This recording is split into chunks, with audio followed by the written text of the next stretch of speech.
So my name is George Carey, and I work here at FIA. And I've probably been here longer than some of you guys have been alive, which is kind of scary to say, but that's just the reality of it.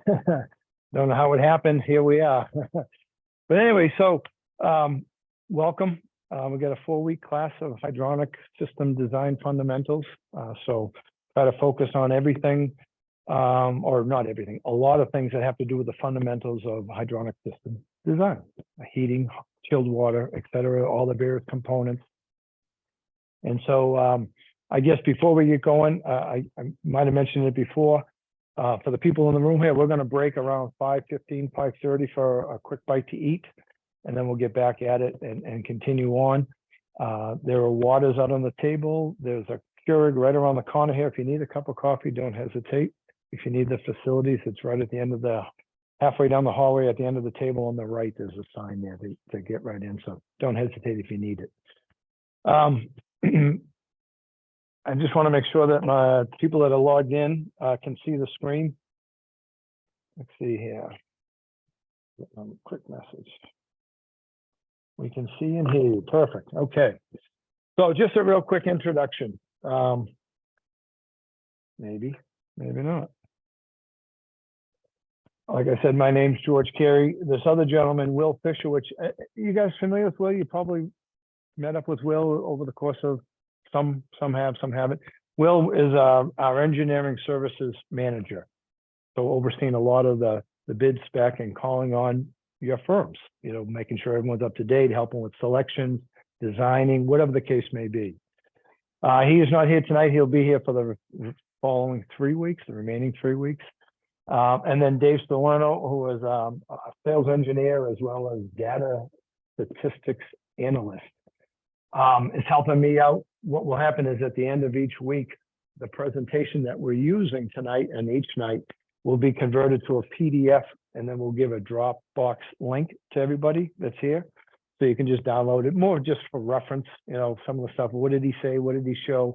A lot of the stuff we're going to show, you're going to find in this catalog that we're going to kind of spend a little bit of time just going through, because it is really good. And the thing about B&G, and kind of jumping ahead, is they've been known as the educators in the industry for the last 70 years, 65, 70 years. So a lot of the stuff that they wrote had nothing to do with a model number or a widget or my whatever device is good or better, but how does it work? Where do you use it? What's it needed? What happens if something goes wrong? That type of stuff, just generic information. So that catalog has a lot of pretty good, just generic across the board hydronic information. And so as we put together these PowerPoints, we'll put them, like I said, into a PDF. You'll have access. So each week you'll get an email update or an email with a link to that Dropbox page. So the company itself, it's been around as a family-owned business since the late 70s. Originally would have been a Bell & Gossett factory office out here in the Boston area since the 60s. And then they closed down all of their factory offices and opened up or offered to, at one point, it would have been probably B&G employees. Did you want to become a rep in Detroit, in Boston, in New York, in California? And that's what they did back. So they shut down the factory branches, offices, and opened up manufacturers' representatives. And they were the B&G rep for their area. So this company, FIA, Fluid Industrial Associates, family owned, has been here for, 40-something, 50-something years. That's actually 50-something. So we've been in this, and we're responsible for New England. So we cover the 6 New England states. Located here in Woburn. Originally, we were in Waltham X number of years back, but we've been here for quite a few years. And all we've tried to do, the company's tried to do, is to mimic what B&G's been doing, and that's to educate the industry. And so they literally have a place called the Little Red Schoolhouse that's out at the factory, which, we say Chicago, it's technically Morton Grove. It's just outside of Chicago. And they've been hosting since 1954 classes on steam and hydronics. That's really their focus. They're not into air. They're not into rooftops or furnaces. And not that there's anything wrong with it, just their focus historically has always been water heating and cooling, and then steam, condensate, heat exchangers, boiler feed, all of that. So that's been their focus. So as a rep, we've just tried to be able to provide, maybe to a lesser degree, their training principles, and just to try to educate the industry on how things work and how you select them and use them and all of that. Just a quick overview. You guys would have seen this in an email as far as an attachment, but first week, obviously, when we get past this, we're going to get into a little bit of just a quick overview of some of the components that you're going to see in a typical hydronic system. And that system could be at your home, an apartment building. It could be, a large hospital or a campus, college campus, apartment complex, anywhere in between. Mother Nature is Mother Nature. Heat transfer, flow, all of those things, they all pertain, whether it's small scale or a much larger scale. And then we'll kind of get specifically, talk a little bit about the pump curve and the system curve, just some basic fundamentals to understand that relationship of flow and pressure drop, of flow and head loss, and how they kind of work together. And then we'll finish up tonight. We'll get into just kind of might be a review for a lot, and maybe new to some, but and we won't have the reference right now, but we will later tonight. But the B&G system Syzer, or the system calculator, it's been around for a long, long time, since probably the early 60s. And we'll get into it. We'll tell a little story about it, because it's kind of interesting how it all came to be. But it's a pretty useful tool. And it's kind of funny, in the engineering world, a lot of the engineers over the several decades did refer to this as like, you're familiar with the air side, you have duckulators squared around and all that. They'd call this their pipelator, kind of their version. And it's the relationship of flow and pipe size, pressure drop, and all of that, valve size. Very useful tool. So, and then a recap next week, and then blah, blah, blah. We'll see it as we go. We'll try to maybe hit on a couple of highlights from the week before, and then move forward, and then do the same thing until we get to the end. The last one will be that heat transfer, getting into the heat exchangers. There's a lot of opportunities, a lot of applications for heat exchangers, brazed plate, plate and frame, shell and tube, and all of that. But then we're going to transition, and Will's going to get into heat pumps, becoming a huge topic. Electrification, maybe the subject of decarbonization a little bit, just to be aware of how hydronic still plays in that space.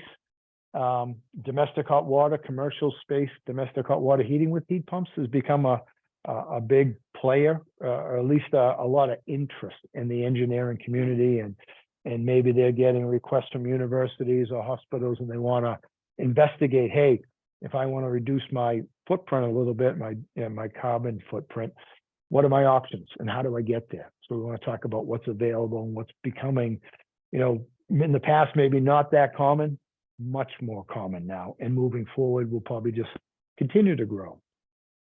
And then maybe just a little bit, the tail end, a little bit about how up here in what we would refer to as like the cold climate, in New England, and then you get upstate New York and all that. Some of the heat pumps, if you're not doing geo and you're doing air source, as it gets really cold out, the effectiveness of taking some of the heat, the BTUs out of the air, starts to diminish. You might hear an expression, COP, coefficient of performance, and that might start to dip depending upon the refrigerant you're using and the manufacturers. So sometimes you might get into or be responsible for designing what we'd call maybe like a hybrid system. And maybe it's a little bit of a legacy gas of some sort, but for the majority of the time, we're running on our heat pumps. And then when we get to that magic point where I just don't have the capacity, might make more sense to switch back to either full electric or some type of gas support backup. So that would be probably how we close out the fourth week. We're just kind of, because as engineers, and you guys are all young, ladies and men are young, it's going to be a bigger part of your life. A lot bigger than what's been mine. I'm touching it. I'm going to be involved with it for a while, but you guys are just at the beginning of the race. Good afternoon. How are you? There certainly is no problem at all. No problem. Last guy in's got to buy the first round. Make yourself comfortable. But anyways, this last slide, literally, as we say, the Little Red Schoolhouse, they literally have a building that looks like you might see in an old TV or a Western or something like that, a Little Red Schoolhouse. And it's been there since 1954. And they do all kinds of, they cater to the engineering community, the facilities, people responsible for taking care of hospitals and universities and all, wholesalers, contractors, everyone that runs the gamut that deals with designing hydronic and steam systems. And so anyways, that's what we kind of get involved with. One last comment, and it's inside here, just to make you aware, this is our training room here, and it has been here for quite a while. We're about to open up this wall behind it, and we're going to have live fire equipment. So live fire boilers, and we represent a line called Lochinvar. So we're the Lochinvar representative for New England. So we do a lot of trainings. There's a lot of activity in that market, that space, that high efficiency condensing world. So we want to just have a live fire display for troubleshooting, training, setting up, etc. I'm going to probably be putting in some mini split heat pumps, because that's also another area that, again, like we just talked about, is continuing to grow. So we'll have some working displays. So I just want to make you aware that this fall, this thing on the other side of this wall, this whole thing is going to kind of, the look of it will change a little bit, and we'll be walking out onto an area that's a live fire lab, so to speak. But anyways, so I guess we'll kind of jump right into it. See here.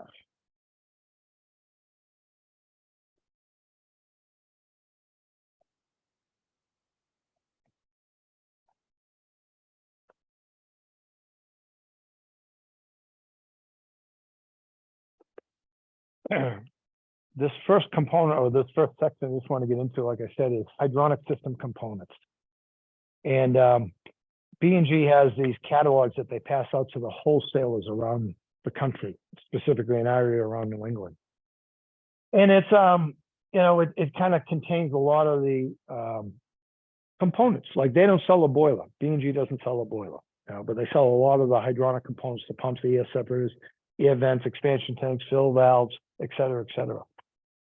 But in their catalog, they have this kind of a cool picture in that it kind of touches on everything hydronics. Snow melt. You guys ever get involved with snow melt or hear about snow melt systems? Okay, we get involved with that a lot through B&G from pumping and heat exchangers, but also we represent a line called Tecmar, and they make a lot of snow melt controls and snow ice sensors. So, that's just one area. Pool heating. You get involved with heat exchangers, and maybe we'll do some pool heating off of a boiler plant, whether it be a full-blown gymnasium or YMCA, or the backyard of some, higher-end home, perhaps. And then once you get into the house, whether you have, baseboard, whether you have radiant heat, domestic hot water for your showers, and, what have you, potable water. So, and I thought it was kind of a cool picture in that it showed a lot of the various accessories or components that participate in that system design. But what I really got a kick out of is, like I said, B&G's been around and been kind of the educators for a long time. This is out of a 1940s catalog. So it's 80 years old. And I'm giving the guys who did this catalog credit, and all they did was they looked at an 80-year-old catalog and put color to it. And it's all of the components, the pumps, the reducing valves, the relief valves, the compression tanks, flow control, almost the same. It's kind of interesting, but all of these components. And so that's what Bell and Gossett was, hey, we manufacture these products. What do they do? And why do we need them? And how do they all work together so that the system works appropriately? And then when it's not working, what do we do? So a real quick, this would be a snapshot of, it could be a lot of things, but say a commercial space, an apartment building in downtown Boston, college, small college, big college, whatever the case may be. But in this case here, we're showing 4 boilers supporting a boiler plant, high efficiency, condensing, stainless steel heat exchanger style. The piping technique, primary, secondary. So that's a subject that we're going to get into in the 3rd week. We'll get into piping strategies, and this will be one of them. How do I have all 4 of these boilers, kind of coexist with a distribution system that might be brand new, or it might be like I'm in a mechanical room and I'm upgrading and I'm going from one big old beast to 4 high efficient, smaller, do some staging, a lot of logic there as the loads change. If I'm in the middle of January, February, I might need all this horsepower. And then in September, October, November, and March, April, May, instead of having this one big dog running, I might shut down 3 of them and only run 1. Now, how do I do that efficiently? And how do I have them all work? Each boiler will have its own pump. So I'll be pumping the individual heat exchangers. And then I'll have this common connection here, this primary secondary connection. Then I'll have some air separation, and we'll get into that. Why do I need air separation? Why do I need an expansion tank? We'll talk about that. Distribution pump, you know, it's a little simple inline pump here. It could be a big 75 horsepower base mounted pump. It could be anywhere in between. But all the domestic hot water for showers and, you know, washing and whatever the case may be. But all of these various components, we want to break down. And what do they all do? Why do we need them? And how do they do what they do?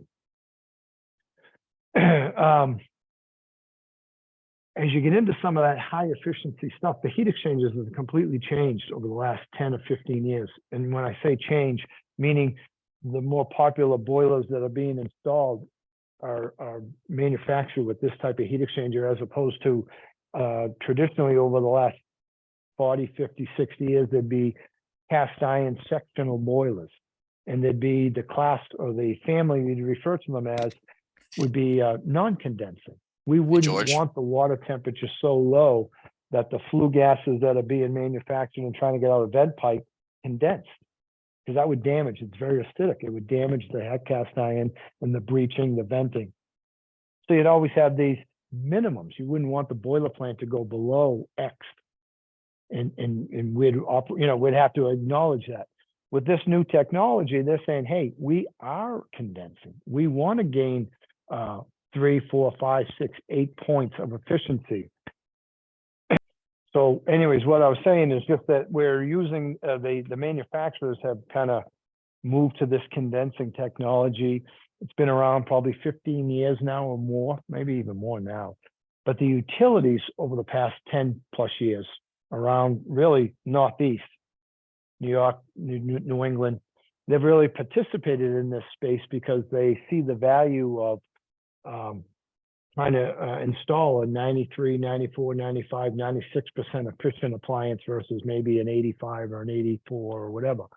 And the way we'll do that is by taking some of those flue gases and intentionally condensing and getting some of that latent heat out of the flue gas that typically was going up the stack or up the vent pipe. And in doing so, they had to make these heat exchangers typically out of stainless steel that could withstand the acid, the acidic nature of condensate. So one of the interesting things about these is they're referred to as a water tube heat exchanger.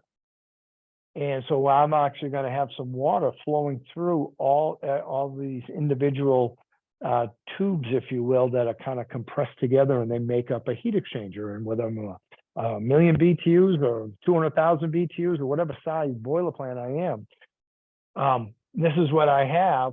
And I have now a pressure drop that I need to consider, which is one of the reasons why when these all started coming onto the marketplace, the manufacturers are saying, hey, we don't want to rely on this distribution pump to provide the adequate flow through all of these boilers because of the inherent pressure drop of the heat exchanger.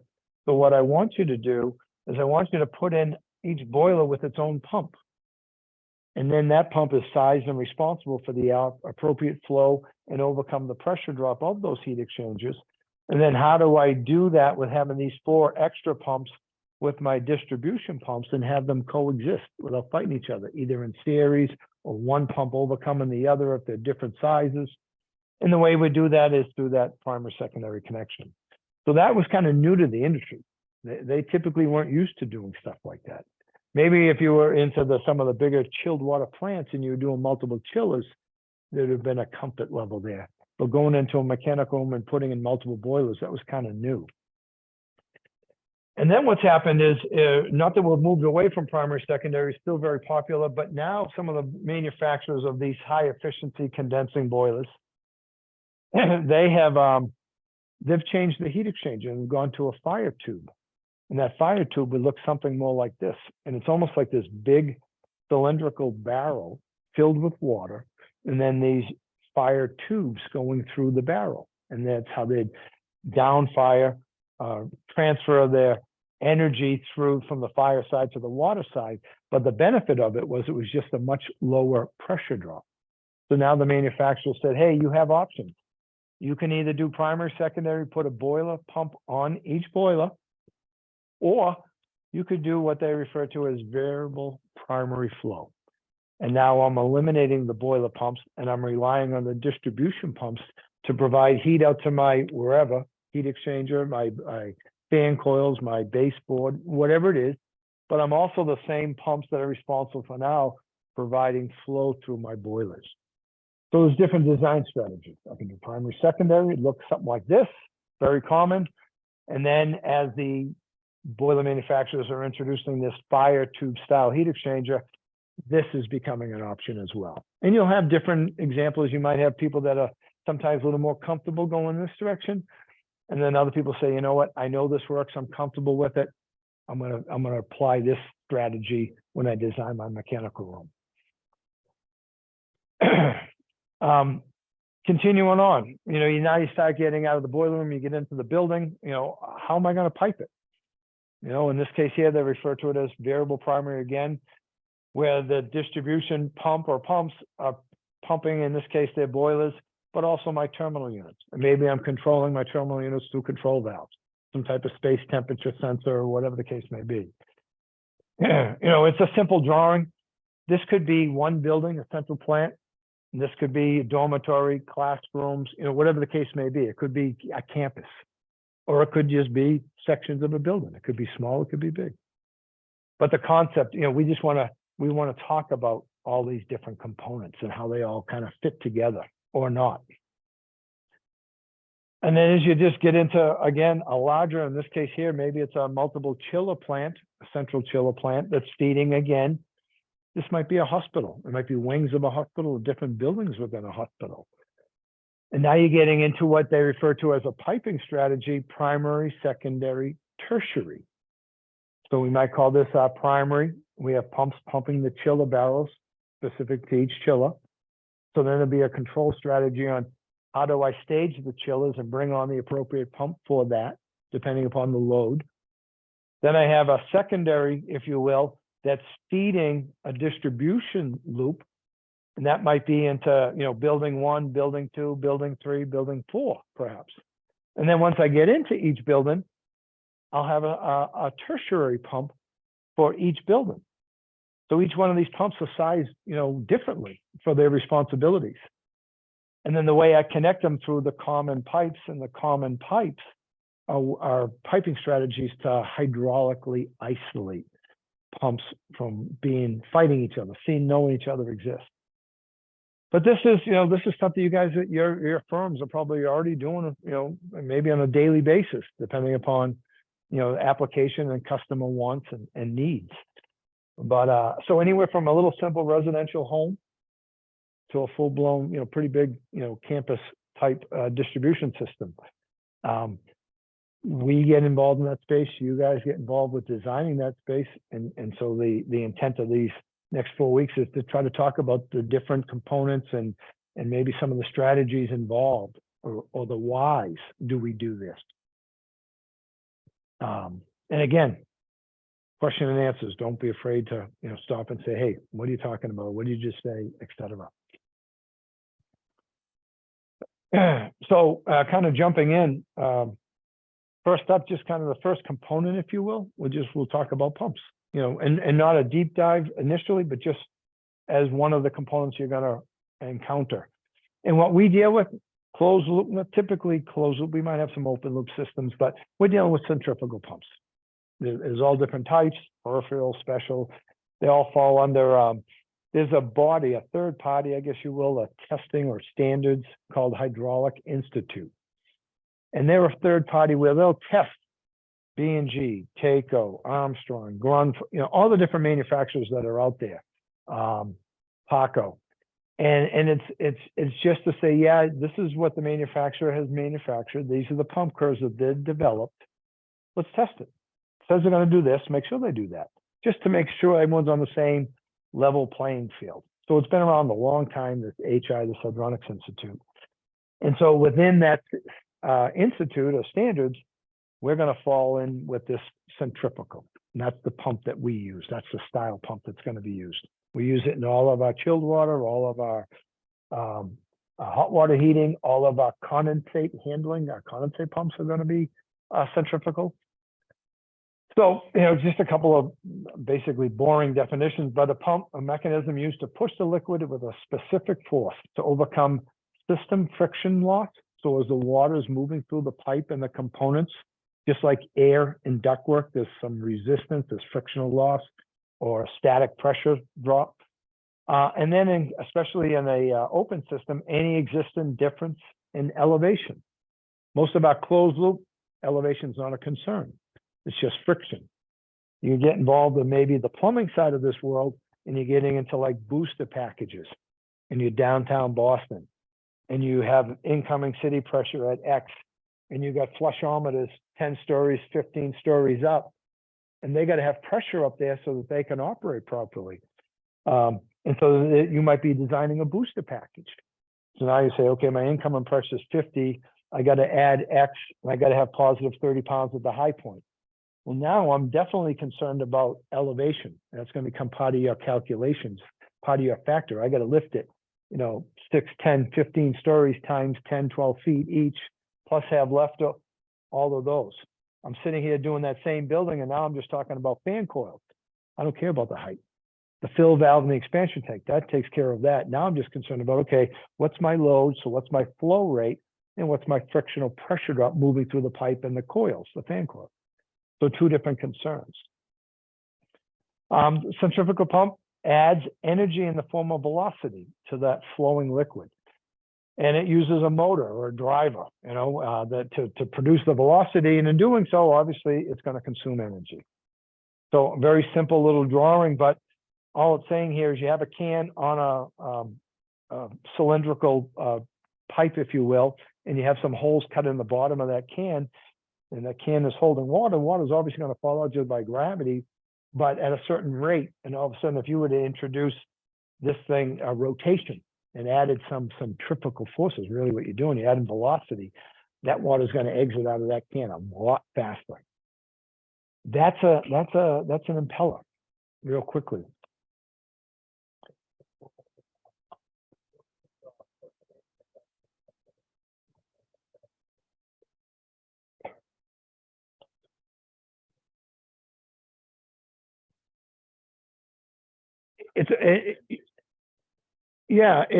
It's almost a play on words, because a circulator is a pump, and a pump can be a circulator.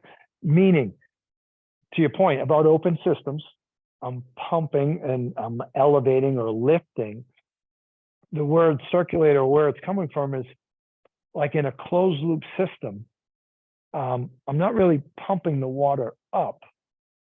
I'm circulating just to overcome frictional resistance.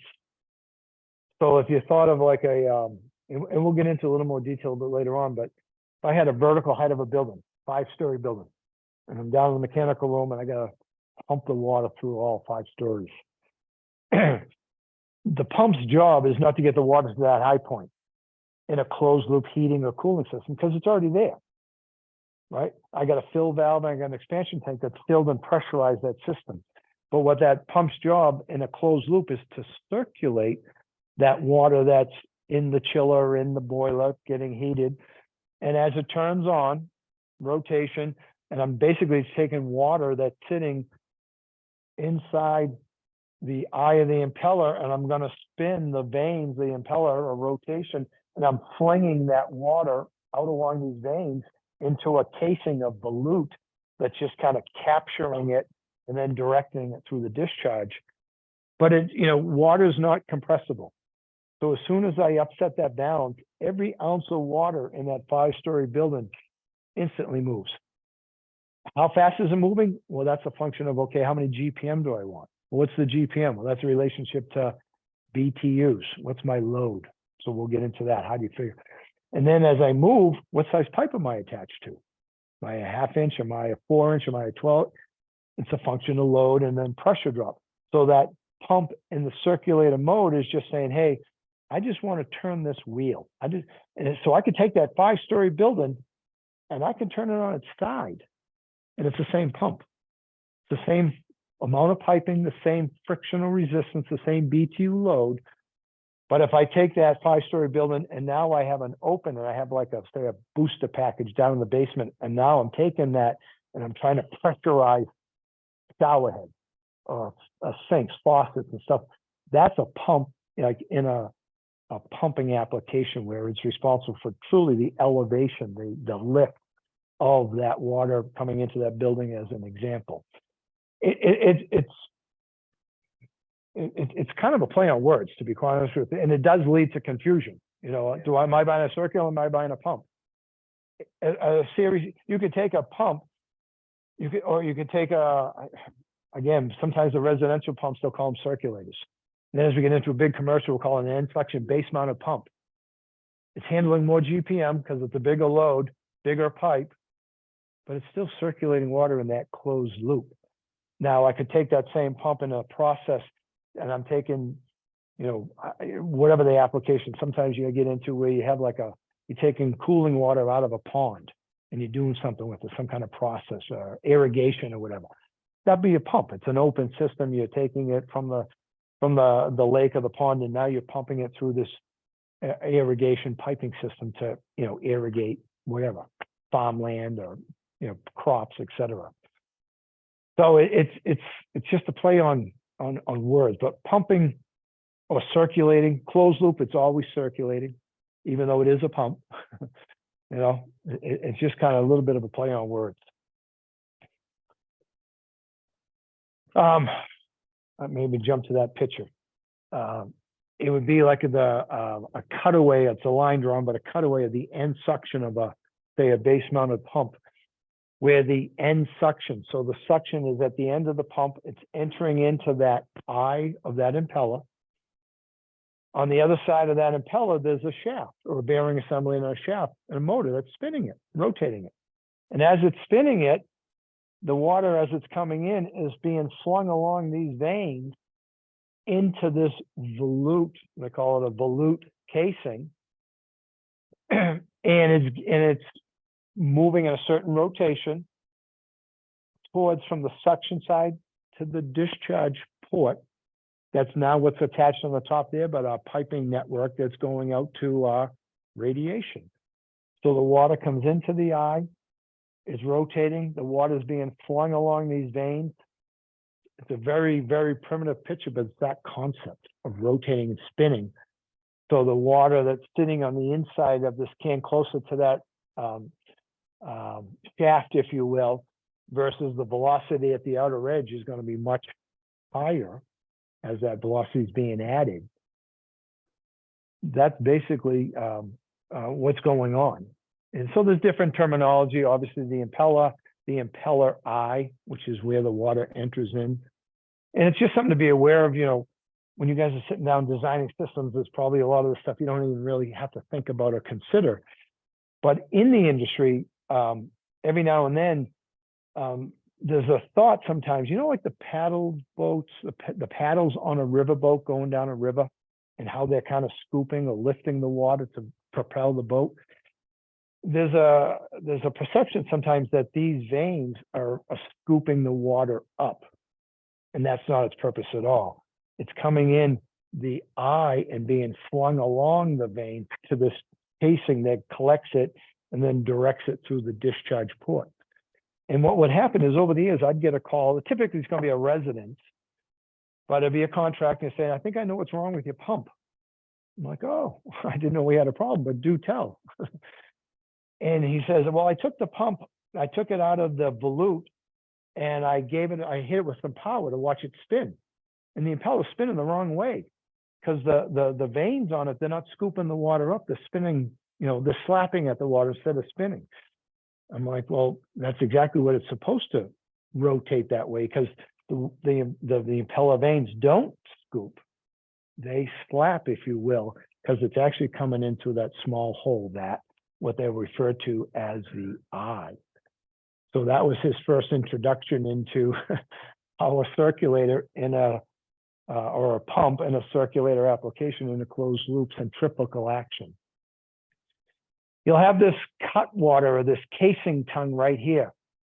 And what happens is, and we'll get into this in a little more detail, but as you get into some of the bigger commercial pumps, you'll have a pump that will come with what they refer to as a full-size wheel, a full-size impeller. And then you'll have the ability to trim that impeller, and you'll shave it down. We actually have a pump shop downstairs, and people do it, the factory does it, where you can trim the impeller to make it maybe more appropriately sized for your application. So within a casing, they'll say, hey, I can go from this diameter full size to the point where you can trim off 1/4 inch, 1/8 inch out of whack. You might be able to take a full inch or 1.5 inches off of that wheel. At some point, though, they'll say, hey, you can't go too small, because if you think about it, right?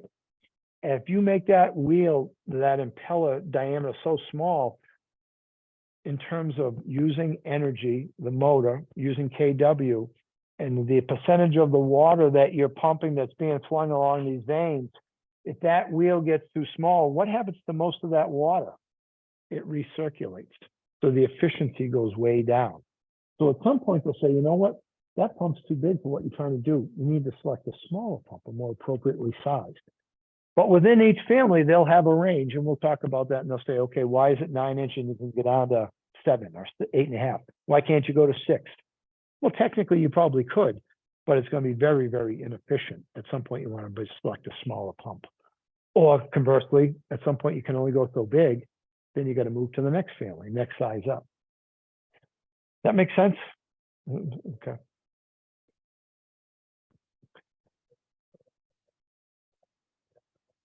Yeah, yes, yeah, I apologize. I think I said it a little earlier. Each week, what we're going to do is take these PowerPoints, convert them to a PDF, email everybody here a Dropbox link that will have all of these slides in a PDF format, so you'll be able to hold on to them and reference them at a later date. Yes, they're yours. Yes. So again, just maybe a little more color to it, but the impeller and the volute. So the volute is sometimes referred to as the wet end of the pump, or the casing. It's where the impeller is housed. Proper rotation of the impeller such that the vanes are slapping. If you would sort of visualize, you'd say, okay, I'm slapping at the water. The water's coming in the eye. It's being spun as it rotates. It's being flung out. It's gathered in that volute. And what will happen is that little diameter here just expands. And so what happens is that by the time it gets to the discharge section or the discharge port, is basically what we've done is converted velocity into pressure, a pressure differential in a closed loop. So as we get into gauges and all of that, we start looking at gauges and say, hey, what's the pump doing? We're going to read it in PSI, and we're going to convert it to maybe the pump curve that's listed in feet ahead. We'll get into why and how and all that. But that's what this centrifugal device does, is it's adding velocity. We convert the velocity as it gathers here at the discharge nozzle and convert it into PSI, or pressure. Yes, sir.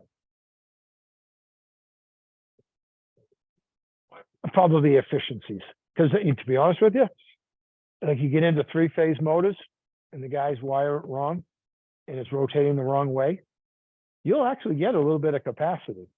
Very, very, it'll show up as a problem job, lack of capacity and all of that. And you start go chasing and no one stops and says, well, is it spinning in the right rotation? So it's more of a design, an engineering design, that it's more efficient perhaps, but they will by mistake rotate them the wrong way. And it can be a head scratcher.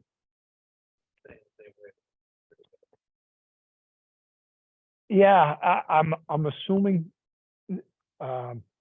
the engineers, the pump engineers, certainly smarter than me, but that they would, from an efficiency, you're trying to as you're buying the electricity, turning that motor on to spin this to move the cooled water out to the load or the hot water, how do I do that, as efficiently as possible?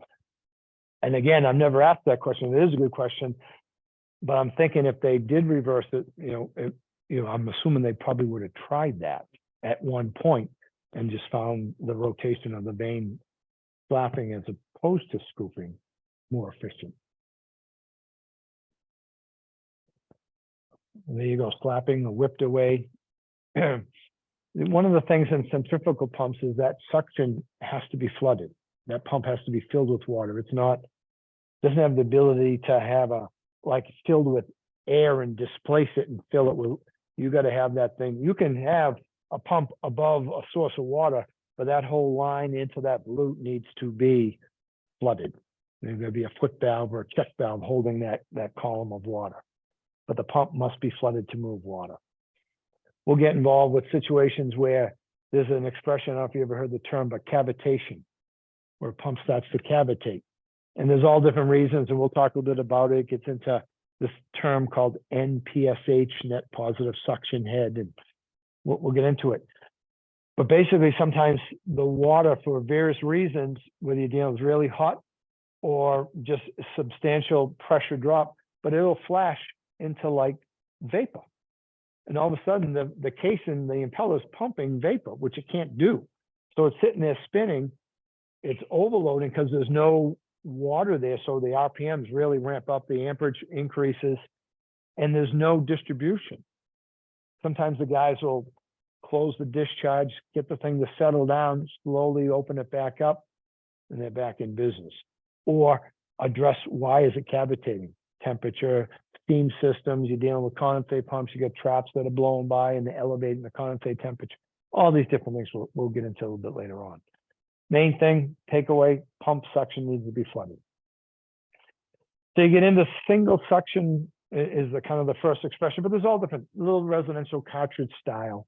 Again, they're going to classify them as pumps, but we call them circulators. I want to buy a residential circulator, cartridge style, water lubricated, very simple, very basic, very popular. Hundreds of thousands of them sold every year throughout the United States. Millions of them sold all throughout Europe every year. But residential application, very simple, but same. And that's just a quick note on the side. Any of these pumps, especially the inline stuff, when you look at the volute, so this is that wet end, this is your motor, obviously, wet end here. Can you see the configuration where you got like this bump, or this? What that's telling you, because a lot of times they're going to have arrows, but a lot of times when these guys get installed into a basement, they're not spending a lot of time on money on the lighting. So the contractor's out there trying to install, troubleshoot, whatever. And we say, well, which is the direction? Where's the pump? Is it pumping up, pumping down? I can't, I've got a flash, can't see. Find the bump. And they're like, what? Find this. Whenever you find this, you know which direction it's going. Because if you think about that eye versus the veins, the water has to be directed into the eye. So this is my suction. This is my inlet into and discharge out. This is my inlet into the eye. It's rotating, discharges out. As you get into bigger pumps, you'll still see that configuration. They've got to create a path for that water to get into that eye of that rotating. So when that impeller, these are kind of good size, probably base mounted, but if that impeller is sitting, whether it's sitting, something like this, I've got to direct that water into that eye as it's rotating, and it's going to discharge out that discharge nozzle.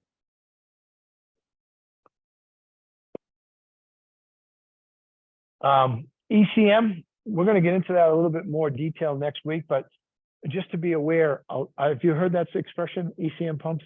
It's become fairly standard or common nowadays.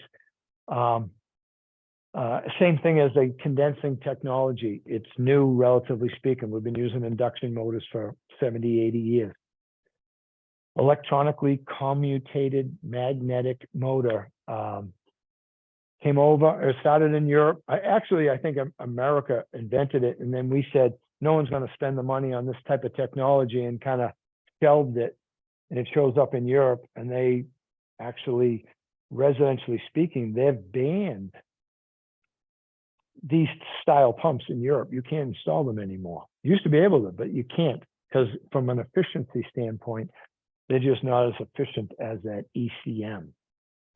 One of the expressions you might hear in the industry is wire to water efficiency. So how effective, how efficiently am I using the electricity to move the water?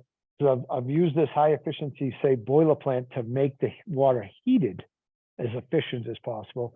Now, how do I distribute it efficiently? And they moved to this electronically commutated. So residential speaking, and then you get into like what we would call commercial. And it can only go so big. They're both 3 horsepower and under, and it's the size of the magnets and the expense and all of that. But they have a place, and they have really taken off in this market space, whether it be, Bell and Gossett, Grundfos is a big player, Taco's another name out here. But ECM technology, we'll spend a little bit more time with it next week as far as detail. But it's a little bit of a technology disruptor, so to speak.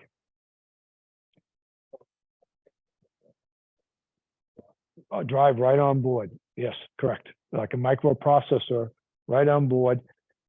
And basically what's happening is there are magnets that are permanently mounted on the rotor. And then we just create this, the stator coils create a magnetic field that creates this rotation. So now I have this microprocessor that pulses that stator, that magnetic field, and the magnet reacts. So it creates rotation. So it creates RPMs. So the faster it's turning, the more energy I'm consuming. And conversely, and sometimes more importantly, as I slow it down, I consume less kW. That's the big attraction to these ECM is I have variable frequency drive right on board. I have a intelligent pump, so to speak. And with that intelligence, you'll have different modes of operation. So you can buy one model and you can apply it like 4 or 5 different applications just by selecting, hey, this is how I want to use this one. And it's got some onboard intelligence. But we'll get into more detail next week. As you get into some of the more traditional pumps, if you will, but they're used in our application we're going to talk about for the most part. You got a horizontal inline pump, and all they're referring to when they say a horizontal inline is the volute, the wet end is piped inline within the piping distribution system. The motor orientation is horizontal, simple enough. So a horizontal inline pump, a vertical inline. In this case, it's close coupled as opposed to with a bearing assembly and a coupler with a shaft through a steel is connected directly to the impeller. But that is, that's a vertical inline. And then as you move to a larger capacity, when you get into the bigger BTUs, chilled water or heating, you might get into what they refer to as an end suction pump. And now I'm sitting on a frame on a base. I have a whole bearing assembly. I have that volute wet end. I have my motor on its stand on this frame. And then that can get substantially, much bigger. And your artillery says, yes, sir.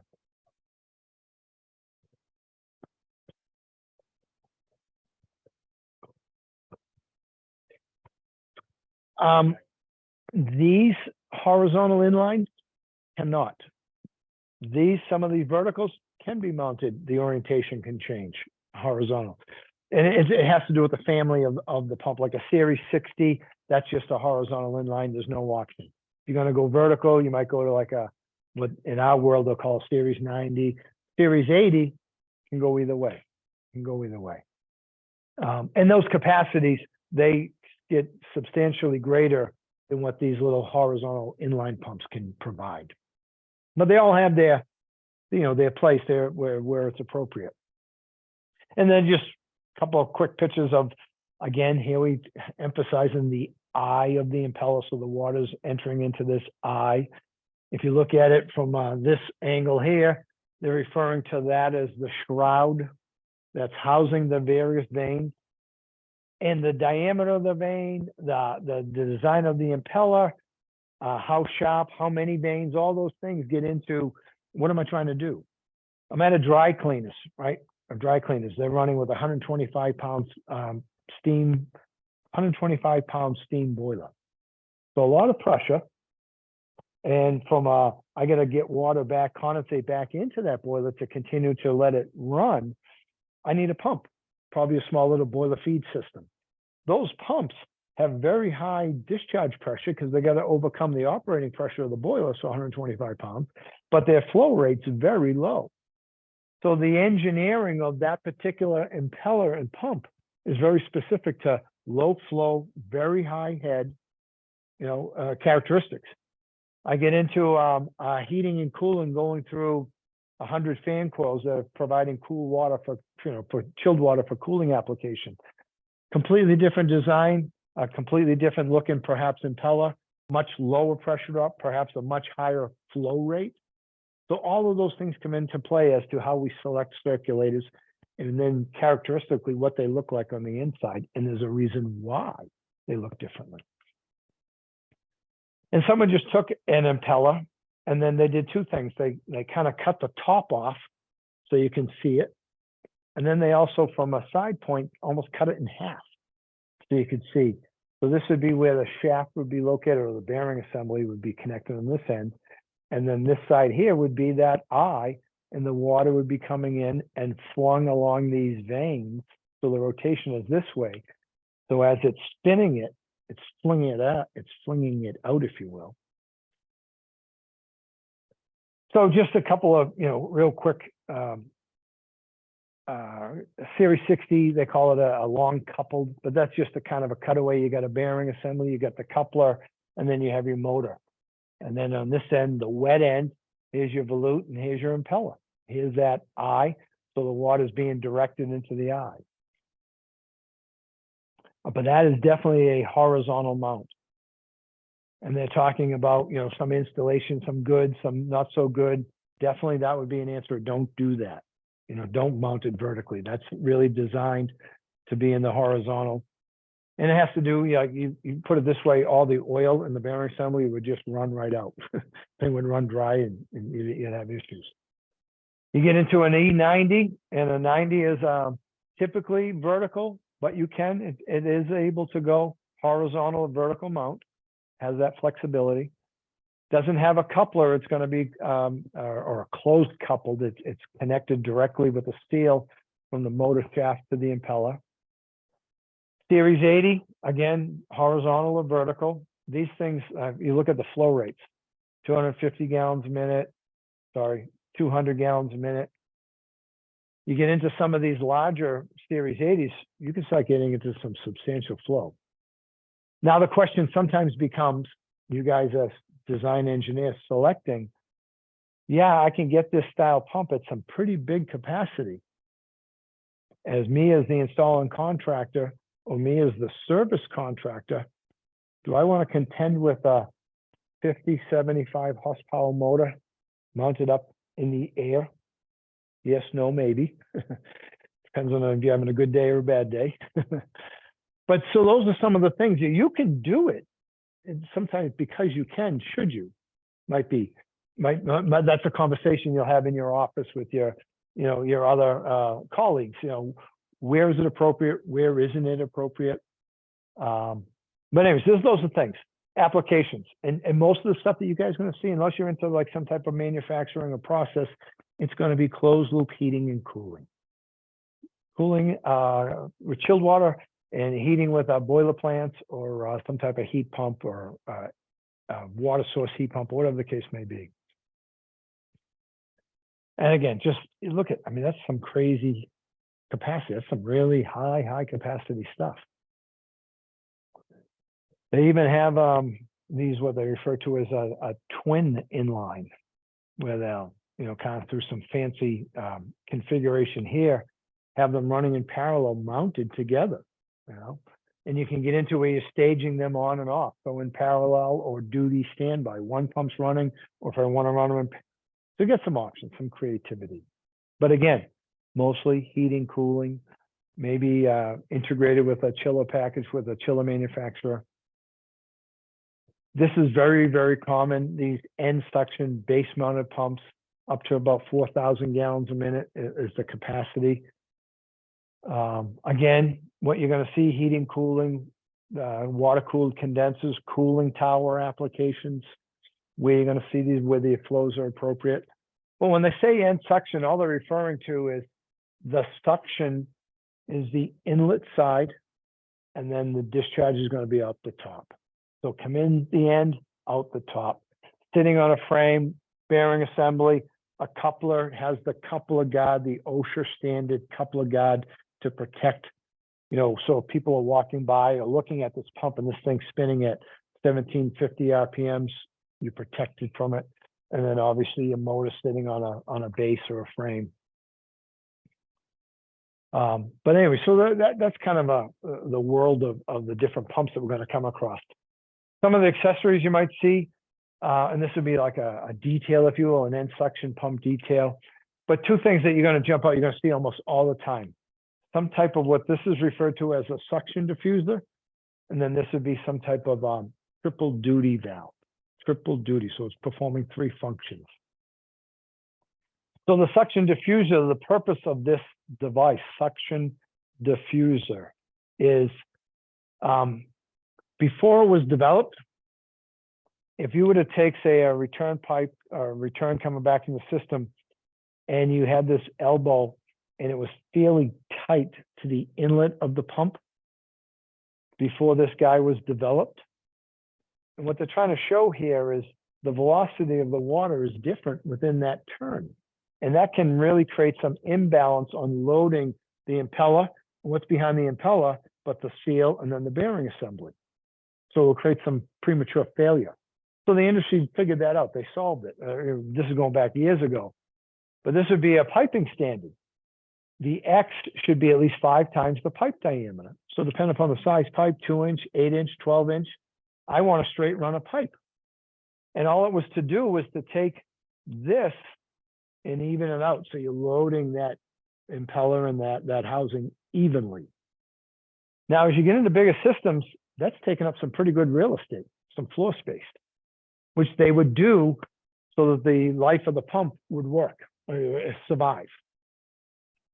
And then Bell and Gossett had come up. There was a gentleman, I'll mention him a bunch of times over the next 4 weeks, an engineer called Gil Carlson. And again, I'll reference him a few different times, but within the engineering world, he was kind of known as the father of modern hydronics. Every manual that's in this booklet here, he wrote. He had his hands on.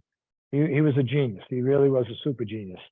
But anyway, so he comes up with this, and he patented, or he and B&G patented this suction diffuser.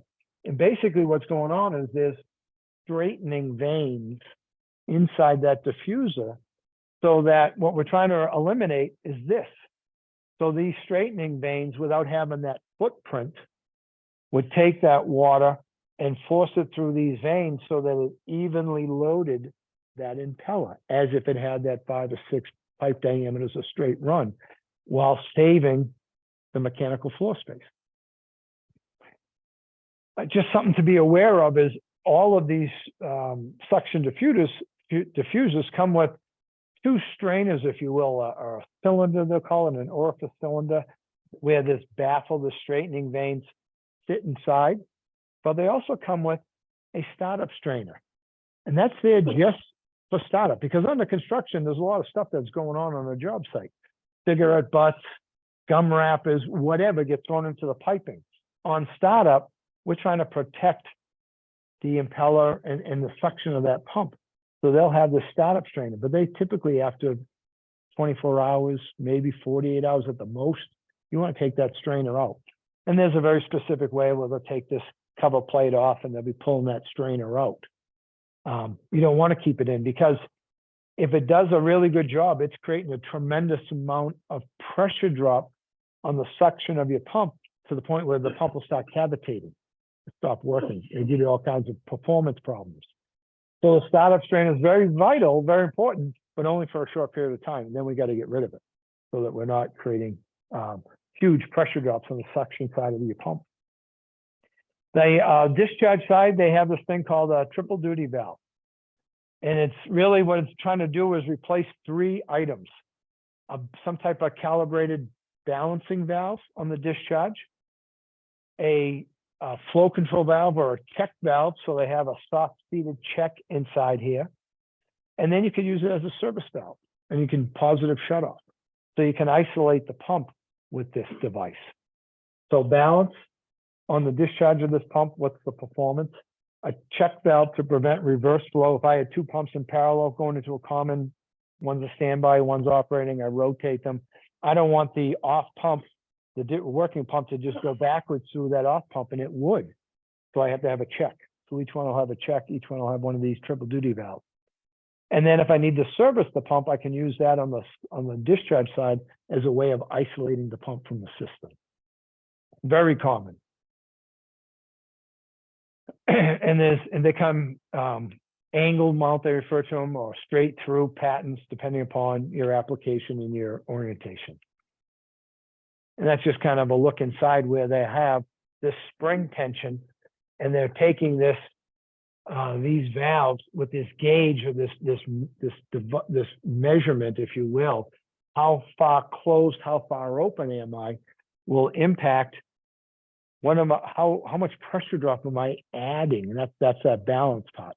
I'm backing the pump up. I'm adding some additional pressure drop. And what happens is, and this is what they're trying to show, is when you're sitting there and you're designing the system and you're picking a pump for a certain set of conditions, flow and head, a lot of times there's a little bit of CYA, cover your tail a little bit. So you say, 50 feet, I'll make it 70. I just want to make sure they got enough. And then the pump, when it gets installed, if that 70 feet ahead isn't there, the pump doesn't know that. The pump's just going to operate on its curve. So if I don't have 70 feet of resistance, perhaps, I might extend way out on the curve, and I start to over pump more than I need to. One of the purposes of this valve over the years was to say, hey, I'll throttle down and I'll eat up some of that pressure drop. I'll create that pressure drop so that I back the pump from running out here. I'll back it up on its curve, so it's operating where it needs to be. Now, that's maybe not the best way to do it nowadays as we start looking at energy consumption efficiencies. Maybe I should trim the impeller, perhaps, but we'll get into those conversations. But that's the balancing side. Is a pump goes in, we calculate what we think is going to be the pressure drop to move the flow rate. And if that pressure drop isn't there, either I'm going to swing out on my curve, I'm going to move out to the right, or I back it up so that it operates in the design parameters where I selected the pump originally.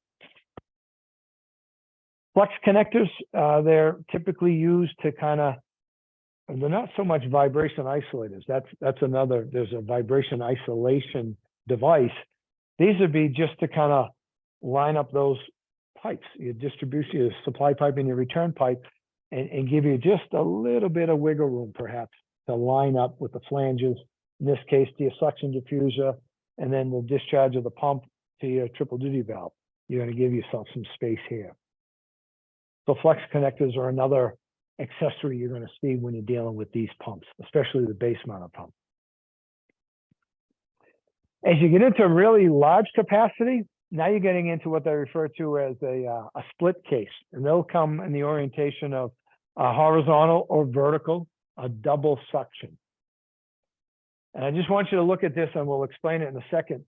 But this volute right here, it's almost like a V shaped, if you will. And that's that part about the double suction. So what's happening is on the inside, the impeller is a double suction impeller. So I was just hopping like crazy on this or this single suction impeller. The double suction, it actually has 2 inlets. And it's because the capacity of the pump, the load that you're trying to pump is so great that if you were thrusting it all at one end, it really do a damage or do a number on the bearings and the seal and the impeller.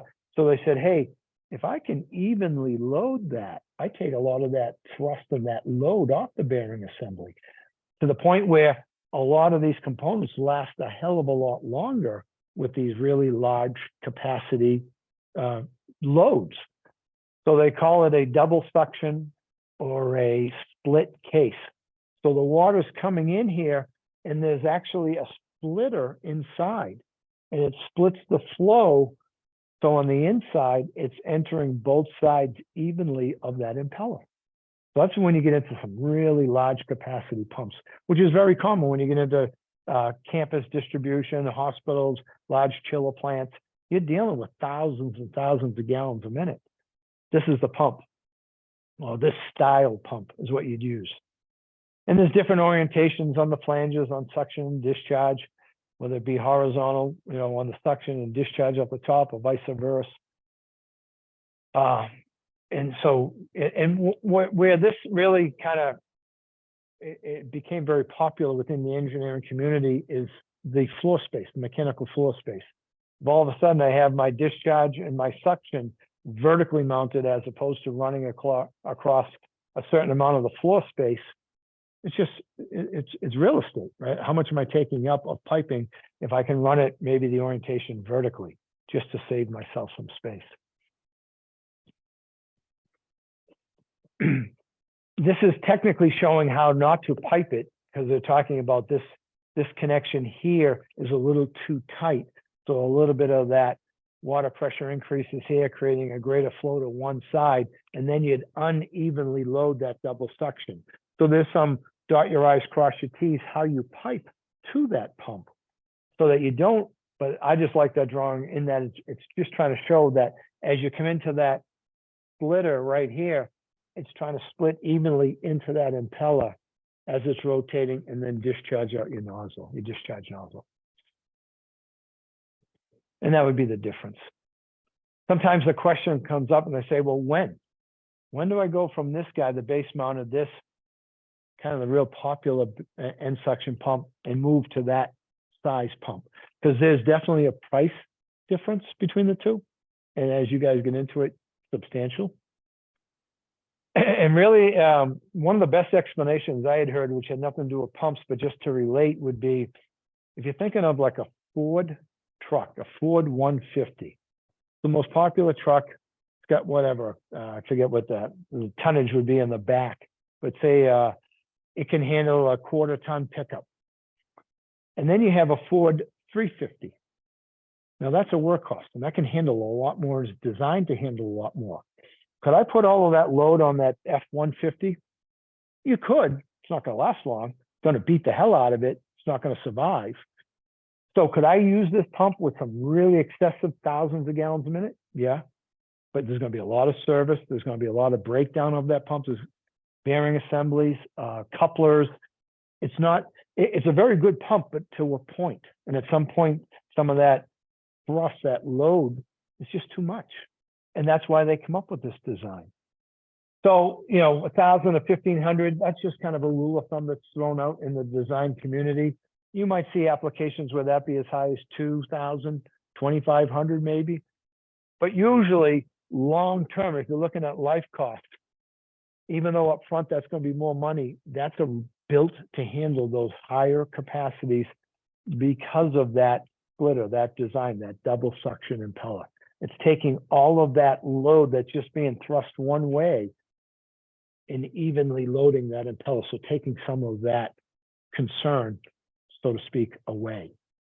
So that's why you have the two different styles. They're both very, very popular. You get into these big pillar plants, you're probably going to see some type of split case, double suction pump installed.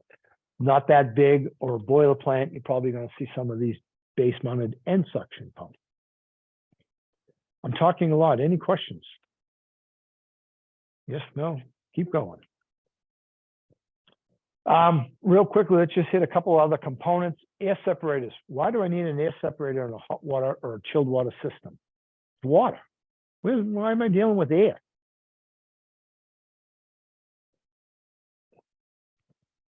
So where's the air come from? Well, I mean, just real simple, but H2O, right? Oxygen. part of water. It's the makeup of water. And when you release the pressure or lower the pressure on water, or you change the temperature, specifically if you increase the temperature, some of that oxygen can't stay in its form as soluble, so it will come out in bubble form. So just simply taking water, filling a system, and then turning your boiler plant on, that's releasing air. I don't want that air flying all over the place. They'll talk about it and say, hey, it can get into binding heat terminal, reducing transfer. It can really mess with our pumps. If I got this impeller that all of a sudden gets the slug of all these air bubbles, that's going to raise holy hell with the bearings, the RPMs, the load. Then all of a sudden the slug of water comes in behind it. It wreaks havoc. I don't want air running rampantly throughout my system. It's noisy and it's air binding, and it can create pump problems. So I want to address it. But just from the water alone that I'm filling the system with can be a source. And then they say, okay, well, how do I get rid of it? I use some type of air separating devices. And there's all different technologies. I can just simply use velocity, which is pretty simple, also the least expensive. I can get into what they refer to as coalescing mediums to create surface area for the smaller air bubbles to gather so they become one big bubble and release it from the system. And then the third would be centrifugal action. This is very common in a lot of your commercial applications that you guys are going to come across or design. But any one of them, velocity, coalescing surface area, and then centrifugal action. And the way they achieve that centrifugal would be, they'll refer to these connections as tangential. So as I'm coming in this cylindrical air separator, roll air trough, to get out the discharge, I'm kind of forced to be flung along the outer rim, the heavier water, and then the lighter air bubbles start to gather in the middle. And that's what's happening. So as that water is flung and it discharges out into the suction of a pump out to my building, it's the centrifugal action that separates the air from the water. That real low velocity, just an inexpensive air separator, all it's saying here is look at, and this looks, and it's fairly inexpensive and all that, but there was some engineering involved to design this back a long time ago. And what they said was, in a properly sized and properly installed system, water is moving at a velocity of about 4 to 5 feet per second. That's good industry standard, 4 to 5 feet per second. They engineered this cavity right here to be about a half a foot per second. So I'm going from 4 to 5 feet per second to the wide spot in the river. I slow right down. So as the water's flowing with these bubbles and they're kind of being whisked along, all of a sudden they get into this wide spot and Mother Nature takes over. The buoyancy of the bubbles rise to the top. It's very simple. And that's the velocity air separating device. You get into coalescing mediums where they'll have like the stainless steel fingers with a screen, the stainless steel screen around them. And these fingers are just surface area. And as the bubbles come across, they want to grab onto these little fingers. So there's a little bit of velocity reduction, but it's mainly surface area. Give me some place for these bubbles to grab onto. And a lot of times they might refer to them as micro bubble air separators, micro bubble air removers. And what they're referring to, sometimes the micro bubbles are so small, they're not buoyant enough on their own. But when you gather enough of them on a finger or fingers, they'll become large enough, buoyant enough, and they'll vent out the top of, say, in this case here, some type of vent. So what they're just trying to show here is as we're entering into this device with this diffuser, stainless steel diffuser, and these stainless steel fingers, they're just attracting, they're sucking these air bubbles, they'll gather, and they'll become larger and vent out. Same thing residentially, here it is commercially. This would be your world. 2-inch, I forget how size, they'll go all the way up to, I think it's 24-inch. I mean, they're massive, much bigger than me. They're huge. But they'll have this surface area for these bubbles to gather. Yeah, there we go. Sizes 2 to 24. So you've got some fairly substantial flow rates that could be passing through these devices as an air separator. And then the last one, commercially is that centrifugal action, that roll air troll. And that's kind of what they're trying to show you from a bird's eye view. This would be a little bit of computer, drawing, if you will, of it's coming in, the water being heavy is being flung along the outer rim of that shell and then discharging out. And as that's happening, the lighter air bubbles are kind of directed into the middle and then vented out the top. And they'll come out here and you put a high capacity commercial vent right there. So you're going to have some type of air separating device in all of your systems, chilled water or hot water. They actually test them and they have some efficiencies. They're pretty high per capacity, per pass. So a system water goes through for the first time, they have a pretty high percentage of air separation on these commercial centrifugals. Last device is this thing that's become popular over the last 5, 6, 7, 8 years called a low loss or a primary secondary header.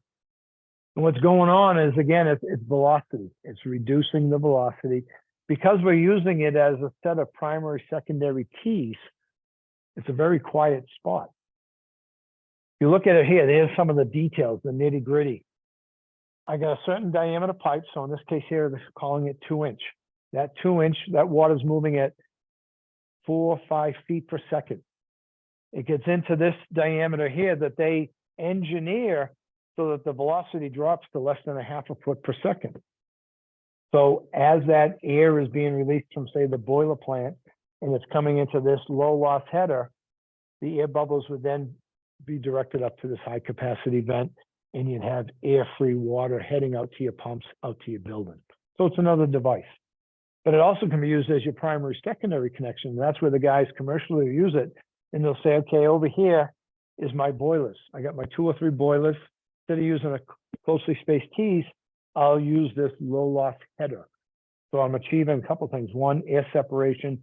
2, primary secondary connections from my boiler plant. And then the third function, some guys use, some guys don't, is because of that low velocity, if I have any like dirt, sediment, particles floating around in, say, an existing system that I'm upgrading, as they are pumped along with the pump flow and they hit this wide area, this quiet spot, some of those particles will, gather at the very bottom. The guys will set up a blowdown valve here. So I can do dirt separation, air separation, primary, secondary for my boiler plant. Kind of combining some features, if you will. So where do you put them? Ideally, where the water's the hottest, that can hold the least amount of air. The cooler the water, the more air it can hold. And then the other thing would be, as you lower the pressure on water, air comes out of solution. So the hottest the water, the lower the pressure. So therefore, when possible, select the point which have both the highest temperature and the lowest pressure. And then when that's not possible, maybe the point of highest temperature should receive first consideration. Typically, you're always going to see these wherever your boiler plant is. That's where your air separator is. That's where the water's the hottest. Expansion tanks. We have different styles. We have the old steel compression. And very, very rarely are you ever going to see this nowadays. Every now and then it does get specified. It's kind of unique, but it's usually an older engineer that's been around a long time, and he might have got schooled into this technology years and years ago. Today, we're doing diaphragm or bladder. Those are the two that you're going to use all day, every day. And they're just two different styles. They both have some type of butyl bag diaphragm to separate system water from the gas, whereas the old steel, there was no bladder, there was no butyl diaphragm, so the water and air sat on top of each other. And that was inherently some of the problems that, over time. But these are the two. We're going to see these all the time. Just a quick picture. Years and years ago, especially being here in New England, this is where hydronics really entered into the country. Boston, Providence, New York, any of the old stuff starts here, and then as we moved west, as the country it developed. So in an old coal-fired gravity system, they would have an expansion tank up in the attic, the very high point of the system. And it did a couple of things. One, it made sure that the system was completely filled with water, because it would be the high point that have a gauge glass and say, hey, if I've got water all the way up here, I know I have it all the way down there. It's an open system. And then as that coal-fired boiler did its thing and it heated the water and the water expanded, it truly would expand into this open tank. It's open to the atmosphere through that vent.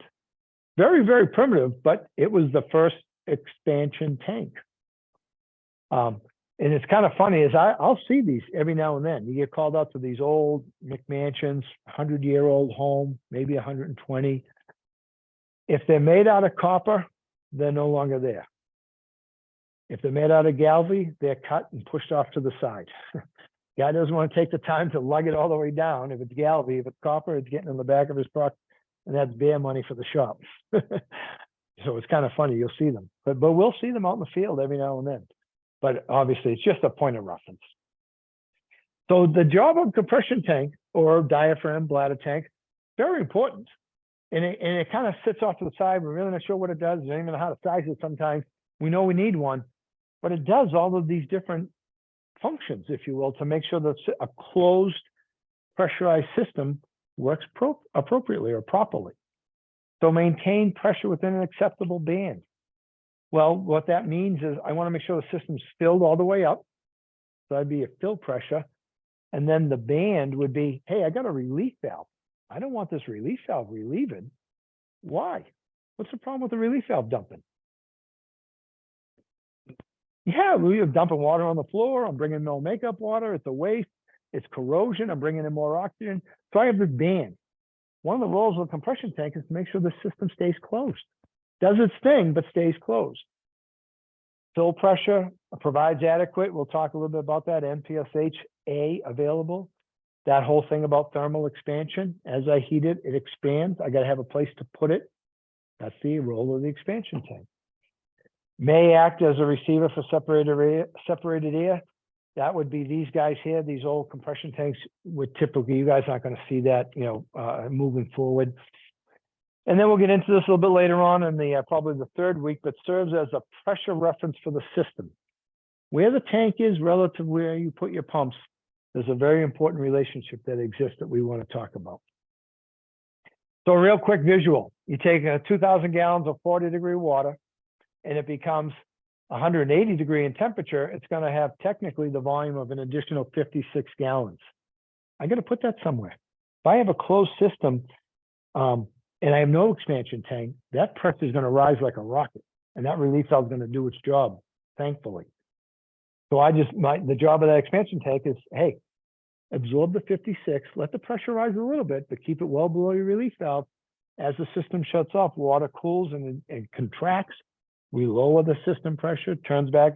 So we just operate in this range of pressure changes, but within a safe operating. That's the role of the expansion tank.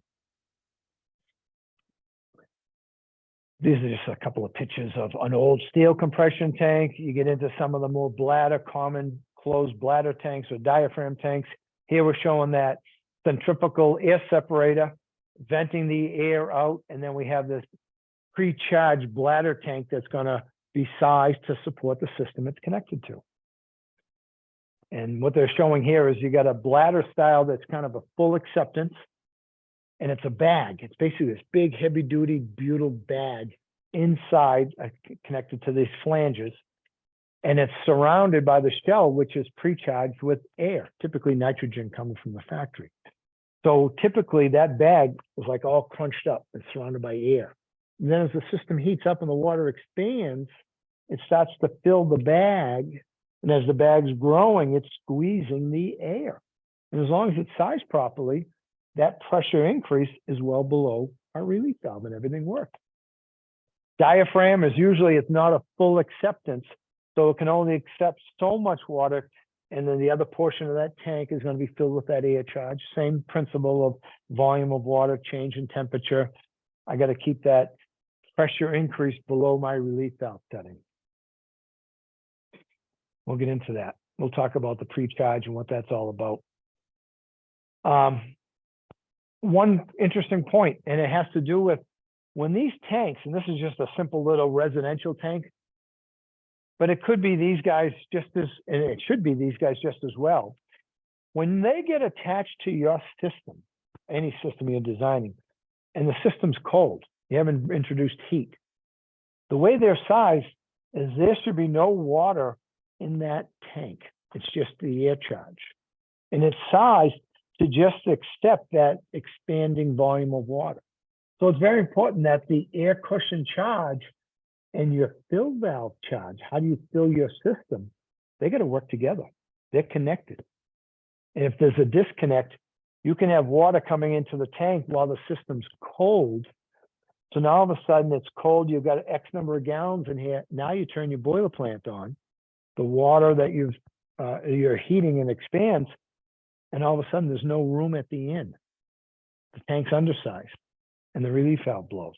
And you size the expansion tank and put it in and say, hey, this is going to work. You got to charge it to match your fill valve. We'll get into that, the importance of that.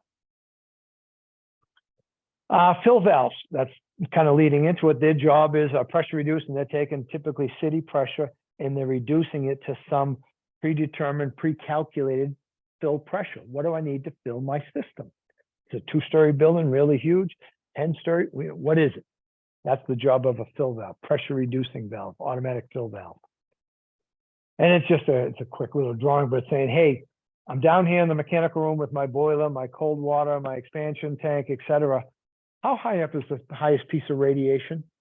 Because I got to calculate that to set the fill valve to make sure that I have water at the high point. That system's closed, supposed to be filled and pressurized. That's the job of the fill valve.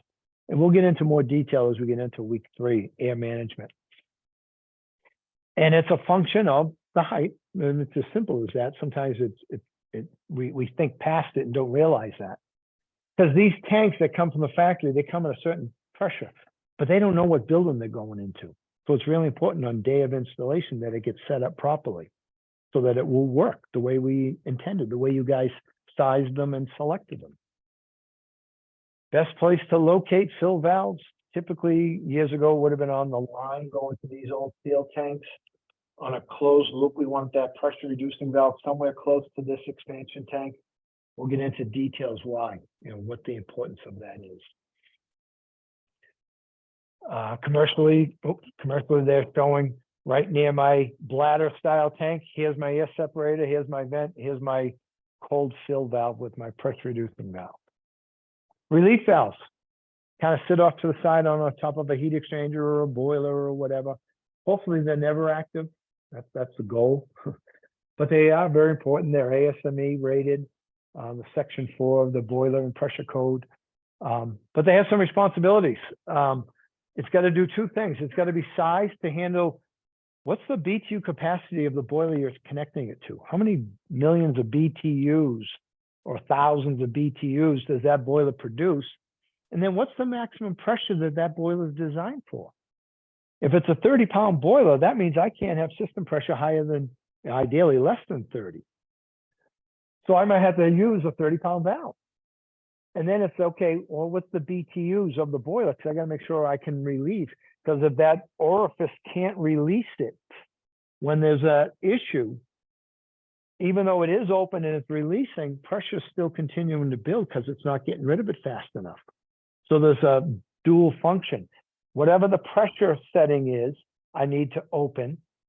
And then what's the capacity that's coming out of that? What's the capacity that boiler or heat exchanger can produce? I think this is a good time. Let's take a break. Let's stop. We got dinner here. Let's grab something to eat. And, oh, thank you. Yikes. But anyways, let's stop and we'll come back. Let's take 10, 15 minutes, use the facilities or whatever we need to do, grab something to eat, and then we'll jump back at it. Everybody that's listening in, we are back here. We're going to continue on, kind of moving into pump curves and system curves, understanding a pump curve and a system curve, and that kind of that flow head relationship. It might be a review for some, a lot. It might be a little bit new, but it's one of the, like each week there'll be, I don't know, key takeaways, if you will.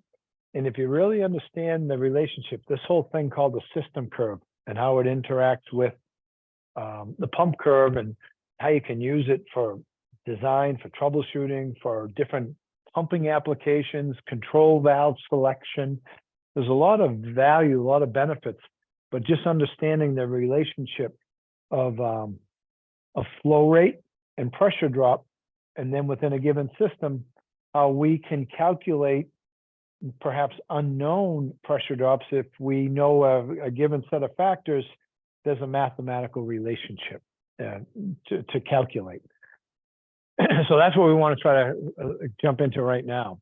Well, so when you're looking at a pump, we just talked about pumps, it's a kind of a big component. Well, the job of the pump is to move flow rate. And what's that flow rate? Well, it's a function. What's the load? What are we trying to service? Is it manufacturing?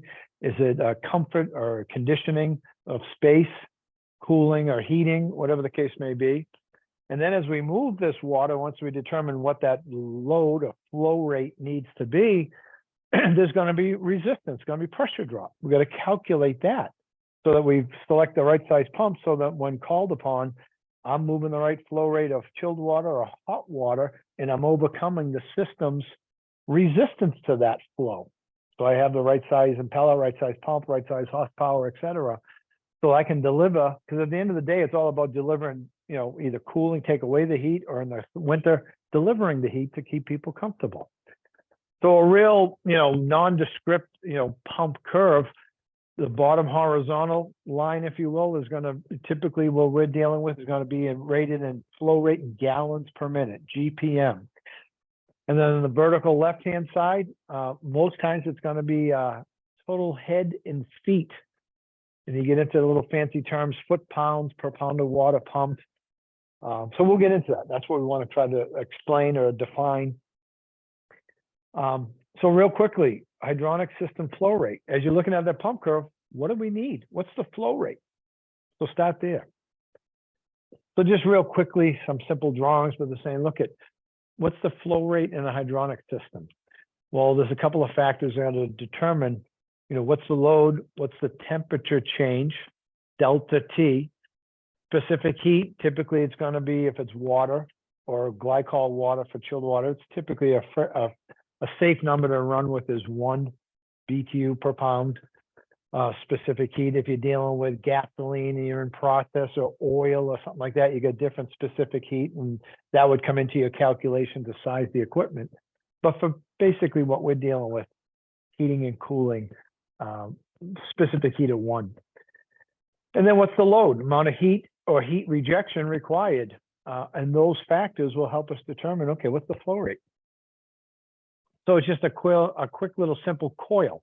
And saying, hey, I got a hot supply entering in, obviously red meaning heat, and then dropping in temperature as it's giving up its BTUs, if you will, transferring its heat, its energy. So there's a delta T. What's the difference between what it entered at, the supply, and what is it coming out at, the return? What is that delta T? And the average water temperature, that's more about selecting the terminal unit for performance. What's the average water temperature in that device to know what its capacity? Specific heat, like I said, typically 1 is a pretty safe number. As you get into different temperatures of water, technically it changes, but it's such a minute change. It's not worth it's not enough of an impact to have an impact, if you will. As you get into some of the, the ethylene and propylene glycol, there's a little bit of a change, but still, depending upon the temperature of that glycol, it might have a little bit of a change or a little bit of an impact, but it's minuscule in terms of the calculating the flow rate. So anyways, as you get in, the second part is, okay, how much heat? How much heat is the water carrying? So pounds per hour, mass flow rate over BTUs. How many BTUs? What's the temperature change? So you start looking at this kind of, built up formula, if you will, but what you'll find is that you can start to cancel out, some of the items. And when you do that, at the end of the day, it kind of works out to this simple little formula. BTUs an hour would be mass flow rate, 8.33 pounds times 60 minutes in an hour.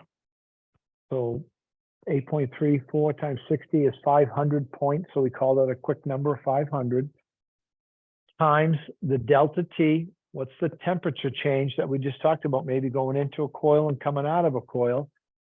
And what's the gallons per minute?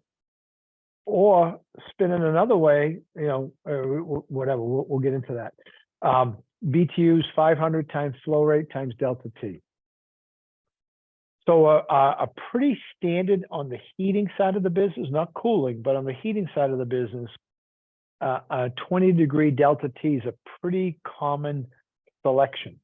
I leave the boiler plant, pick a number, 180 degrees. On design conditions, I'm going to give off my energy and I'm going to come back 20 degrees cooler. I'm coming back at 160. It's not written in stone. It's not the be all and end all, but at the same time, it's a very common design or set of conditions. The benefit to that would be this. This is an easy number to work with. 10,000 times GPM equals BTUs. Conversely, BTUs divided by 10,000 gets me my flow rate. Million BTUs, what's my flow rate? Well, million divided by 10,000, 100 GPM. 50,000 BTUs divided by 5 gallons a minute. 200, it's an easy number. And historically, we think a lot of times the industry went that direction because it was an easy number to work with. 20-degree delta T. This goes all the way back to gravity hot water days. They were designing these systems, these radiators with gravity flow based on a 20-degree delta T. Now, as we get into different piping strategies later into the course, we'll show you examples where playing with that delta T has some economic or design strategy benefits, and we'll talk about that. But for right now, it's a pretty safe number to work with, but it's just 500 times 20, 10,000. If I know my BTUs, I'm trying to calculate flow. If I know my flow in this, I'm establishing what the BTU load is. It's that relationship. And all they're saying here is if you played with that 20 and made it a 25, well, then the factor is 12,500. It's just math. That divided into your BTUs becomes your flow rate. If you played with a little wider delta T of 30, it's 15,000 into the BTUs to establish flow rate. But at the end of the day, it's that 500 is coming from that 8.34 pounds, 60 minutes in an hour, because we're talking gallons per minute in BTUs per hour. So we just want to calculate or convert that. That's where the 500, and then the delta T is just your change in temperature. If you're in chilled water, what's the temperature, the delta T? Yeah, a pretty standard industry is 10-degree temperature rise, right? I leave the plant at 42, I come back at 52, or 45, 55. In that world, you'll see 8, 10, and 12 are kind of those ranges, 10 being the most common as a temperature rise when you're calculating flow for chilled water. On heating, it's a fairly safe and pretty standard 20-degree temperature drop. So just moving on. Pump head. So just some terms to contend with. Pressure, a force applied against a unit of area, pounds per square inch. Fluid head, total mechanical energy contained in a pound of fluid, foot-pounds. Pump head, energy added by a pump as fluid passes through it. So work, energy or work is added by the pump head added to that water. And that's the pump head that we're adding to overcome the frictional resistance of that closed loop system. So in a hydronic system with water or liquid flowing, 3 factors influence how the mechanical head is transformed. Static pressure, head due to elevation change above a reference point would be referred to as potential. And then this one here, which is what the circulator is doing, the head due to the velocity of the liquid, kinetic energy. Those are kind of 3 factors, if you will. Here's kind of an interesting little drawing. And what it's showing here is it's an open system, right? Open loop system. This pump can develop, say, 3 PSI across the pump from its suction to its discharge, 3 PSI. If I convert PSI, pounds per square inch gauge, to feet, I times it by 2.31. We'll get into where that number come from. But it represents 6.9 feet. So if I had a column elevation height equal to 6.9, in effect what would happen is the pump would be running, right? But there'd be no flow. It's maxed out at that differential. It's just sitting there. It can support that column. It's not a very common, you're not going to see that scenario, but it's just to kind of point out what that pump head, how to take gauges, convert it to feet of head. Most pump curves are going to be in feet of head. Most gauges out in the field are in PSIG, PSI pounds per square inch. How do we convert? How do we go back and forth and read what we're doing out in the field versus what we selected on the computer or in the office? Open loop systems, you have total static head. The main takeaway of this would be, I think most of the time, if you're dealing with heating and cooling, where you might come into this open loop would be like a cooling tower. You chilled water, you got a cooling tower. You're trying to, you in this case here, like a quick, you're using a condenser, and you're just trying to cool that water down through this cooling tower with the fans and the evaporative filters, if you will. But it's an open system. A portion of it is open. So when this pump is being selected, not only has to contend with the frictional resistance going through that heat exchanger and the piping, what is the elevation of where they're, what is that H1? What's that height? And that's where I might have to contend with when I'm calculating my feet of head required. Yes, it's the frictional resistance I got to overcome, but also I am lifting that water. I do have to lift it up that open. It's not a closed with a pressure expansion tank and a fill valve. It's an open system. That pump is responsible for moving that water up that static height, that static head. There's a couple other examples, but that's probably the one that you're going to come across the most out in the field, a cooling tower. In a closed loop, which is, again, what most of the time what you're going to come across or be contending with or designing towards, we're dealing really with the friction loss. And that friction loss is components, so known pressure drops, heat exchangers, terminal units, control valves, whatever the case may be. And again, what we're showing here is if I had gauges, I turned the pump on and the gauge on the suction was 12 and the discharge increased to 20, so I got an 8-pound differential. I convert from PSI to feet of head, 8 times the 2.31, 18.5 feet. I'd be looking at a pump curve saying, hey, I selected for X number of gallons a minute and I needed to overcome that. Is that what I'm doing? Okay, I'm right. I'm spot on. I got the right flow rate. I'm overcoming the resistance. But it's a closed loop. I'm just contending with the piping and the other, terminal units, et cetera, or devices that are going to be in that closed loop system. I just need to overcome that frictional resistance. So PSI or feet ahead, which one do I use? Most of the pump curves you're going to see either on software, whether it's ours or Taco's or Grundfos or Armstrong, whatever, they're almost always going to be listed in feet ahead. And flow rate, GPM, feet ahead. But typically out in the field, all the contractors, when they're putting in the gauges, naturally they're all going to be in PSI, PSIG, pounds per square inch gauge. So what's that relationship? So PSI, if I had a 1 square foot, 1 pound opposite, or if you will, pressure of force over area, 1 pound over 1 square foot, 1 pound divided by 144 square inches would be 0.007 PSI. Where we use that square inch, pounds per square inch, 1 pound over 1 square inch is 1 PSI. That's the reference point. That's why we use pounds per square inch gauge. So as you're looking at a pressure gauge, PSI, 1 pound per square inch. So then you get into different pressures. You get absolute, so measured with a reference to perfect vacuum. So down here, absolute 0 pounds or 0 pressure, absolute 29.92. I apologize for that little screen sharing emblem there, but it's 29.92 mercury. When you deal with atmospheric, typically if it's at sea level, we're dealing with 14.7 PSI atmosphere, which would be 0 pounds gauge.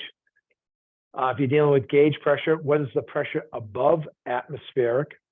And then if you had vacuum gauges, which typically in a closed loop system, you typically probably should not need. You shouldn't be going into a vacuum unless you're having a system problem where some reason pressure is dropping in the system. And we'll actually get to that in week 3 where we locate our circulators relative to our expansion tank can create a suction drop, and we can actually get into vacuum and create some system problems. More to be aware of. But the point of it all is you got absolute reference to vacuum, atmospheric pressure, gauge pressure, and then vacuum pressure.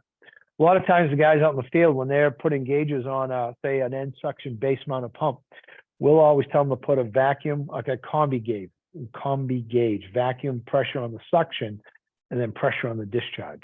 We want to make sure we're not going into vacuum, but we want to be able to read it if we are. So they use a combi gauge on the suction. Static pressure, you start applying these numbers. Rule of thumb for water at 60 degrees, 2.31 feet a column equals that 1 PSI. So you start applying numbers here. And you say, okay, P1, down at the bottom here, I got this column. I'm in this apartment building. I'm in this whatever. I'm in this building. And I got the static height. And I got a gauge down in the mechanical room. And it's reading P1, pressure 1. What is it? Well, it's a function of, at the high point in the system, that top piece of radiation, I don't want that at 0. So whatever it takes to fill a system, I always want to add. And the industry standard is add 4 or 5 pounds at the high point. So technically, that should be a reading about 4 to 5 pounds of pressure at the very high point. So then P1 would be reading that plus what physically is the height in feet, and then just divide it by that 2.31 to get my PSI.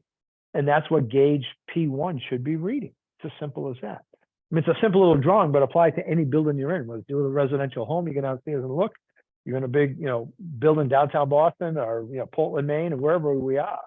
When you're reading the gauges, that's what it's referencing. The gauge 3, second example here, P3. You're at the top, you're coming down maybe 2 stories. For some reason, there's a gauge, 2 stories below. What would it be telling us? It would say, okay, what's the height difference between where I'm reading that gauge to the high point in feet? And then again, what was I pre-charged to at the high point, 4 or 5 pounds? And I would take that H2 divided by, that would be PSI, and that add these 2 guys together, P2, and this divided by 2.31 becomes a total of P3. So when you look at the gauges out in the field, this is what it's telling us. The column, 2.31 feet of water column per square inch. So guys will say, well, I got a 12-inch diameter pipe, and you got a 3/4 inch pipe. What's the gauge reading? What's the gauge listed at? Pounds, yeah, it's the same, pounds per square inch. Whether it's a 12-inch pipe with all the volume water, but I get a gauge at the bottom, it reads 1 for 2.3, and I got a 3/4 inch piece of pipe with a column of water. Pounds per square inch. It's the same 1 PSI. I'm not talking about volume, it's per square inch. So where does it come from? 1 cubic foot of water at 60 degrees weighs 62.4 pounds, a cubic foot. 1 square foot area has 144 square inches. So 144 divided by the pounds would give you 2.31, or conversely, the pounds, 62.4 divided by the square inches, 144 gives us a 0.43. So if I know what it is in height, feet, I could times it by 0.43, or I could divide it by 2.31. Either way, I'm getting to my gauge pressure reading. That's all.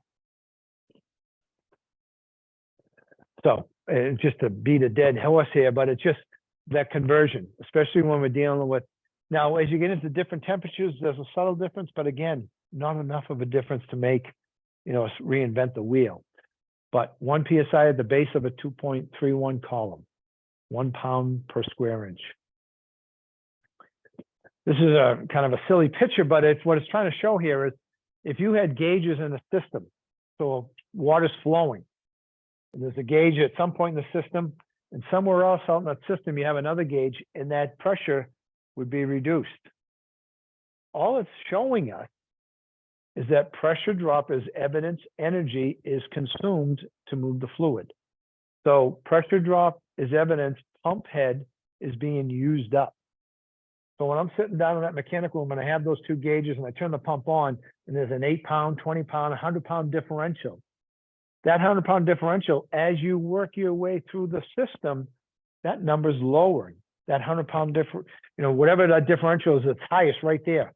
As it does work, that number drops because the system's eating up that energy that the pump developed that you selected because you did your calculation saying, hey, I'm going 2,000 feet, 100 feet, whatever the numbers are at the flow rate, what size diameter, I've figured out what that resistance is. As I'm just experiencing it, and it's just showing that, yes, I am eating up energy that I produce down in the mechanical room using that motor to move the water. Why? At the end of the day, I want cool water to do some latent cooling and cool the place down, or I want some hot water to provide some heat to keep the place warm. So a quick example here, and this starts getting into that system curve I mentioned to you, the relationship that exists between flow and pressure drop in a closed loop system. So they're saying as a quick, simple little example, hey, at a flow rate of 3 gallons a minute, these two gauges, wherever they are in that system, at one point it's reading 40, and downstream it's reading 35. So there's a 5-pound drop, right? Back to that statement. There's a drop in energy because I'm consuming it as I'm moving the water.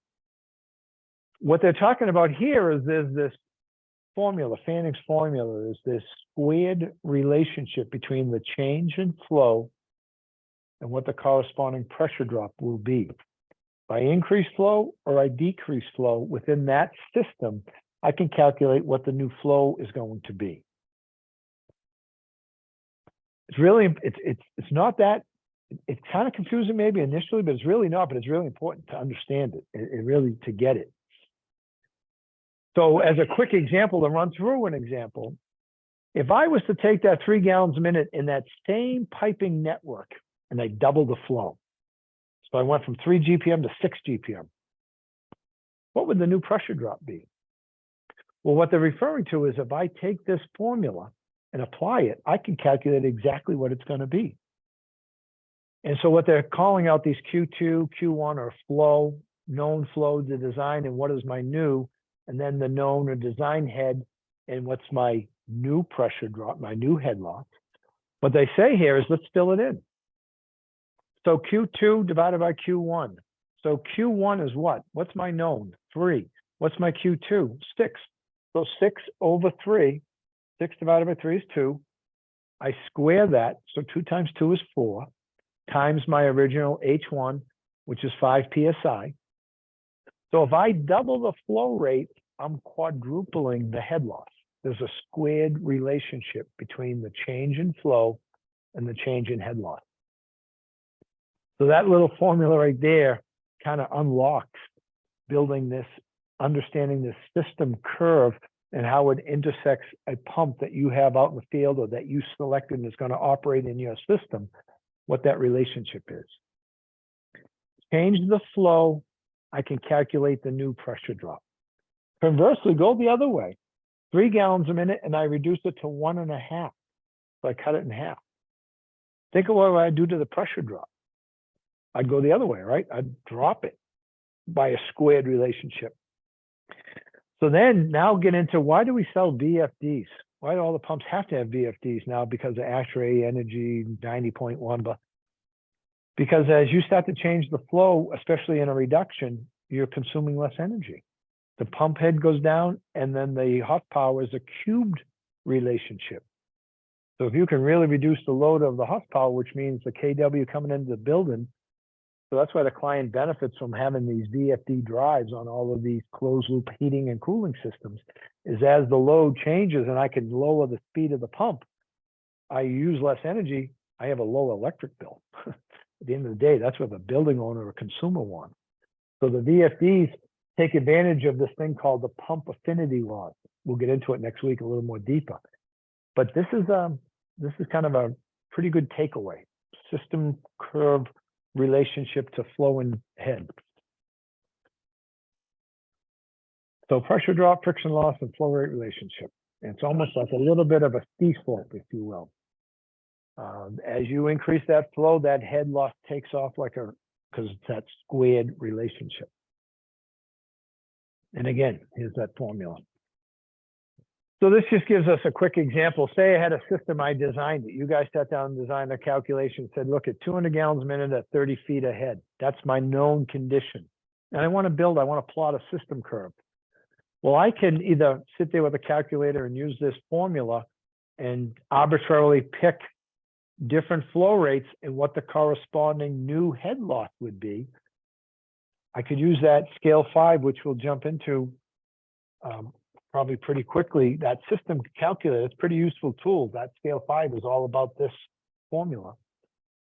And here it is here, just a quick picture. We'll talk about it. Or I can plot it and I can make a system curve. And you say, okay, well, what's going on there? Well, it's the relationship of the intersection, the plotting of the system curve relative to the pump curve. So when you sit down and say, if this is true, if this fact right here, this is the key right to this whole conversation, those numbers have to be accurate. And if they are, then we know we can plot a system curve because we know there's a mathematical relationship between the change in flow and the new corresponding pressure drop. And then the pump that I've selected, where do they intersect? Because that's where that pump's going to operate in this given system. If it's 200 at 30, great.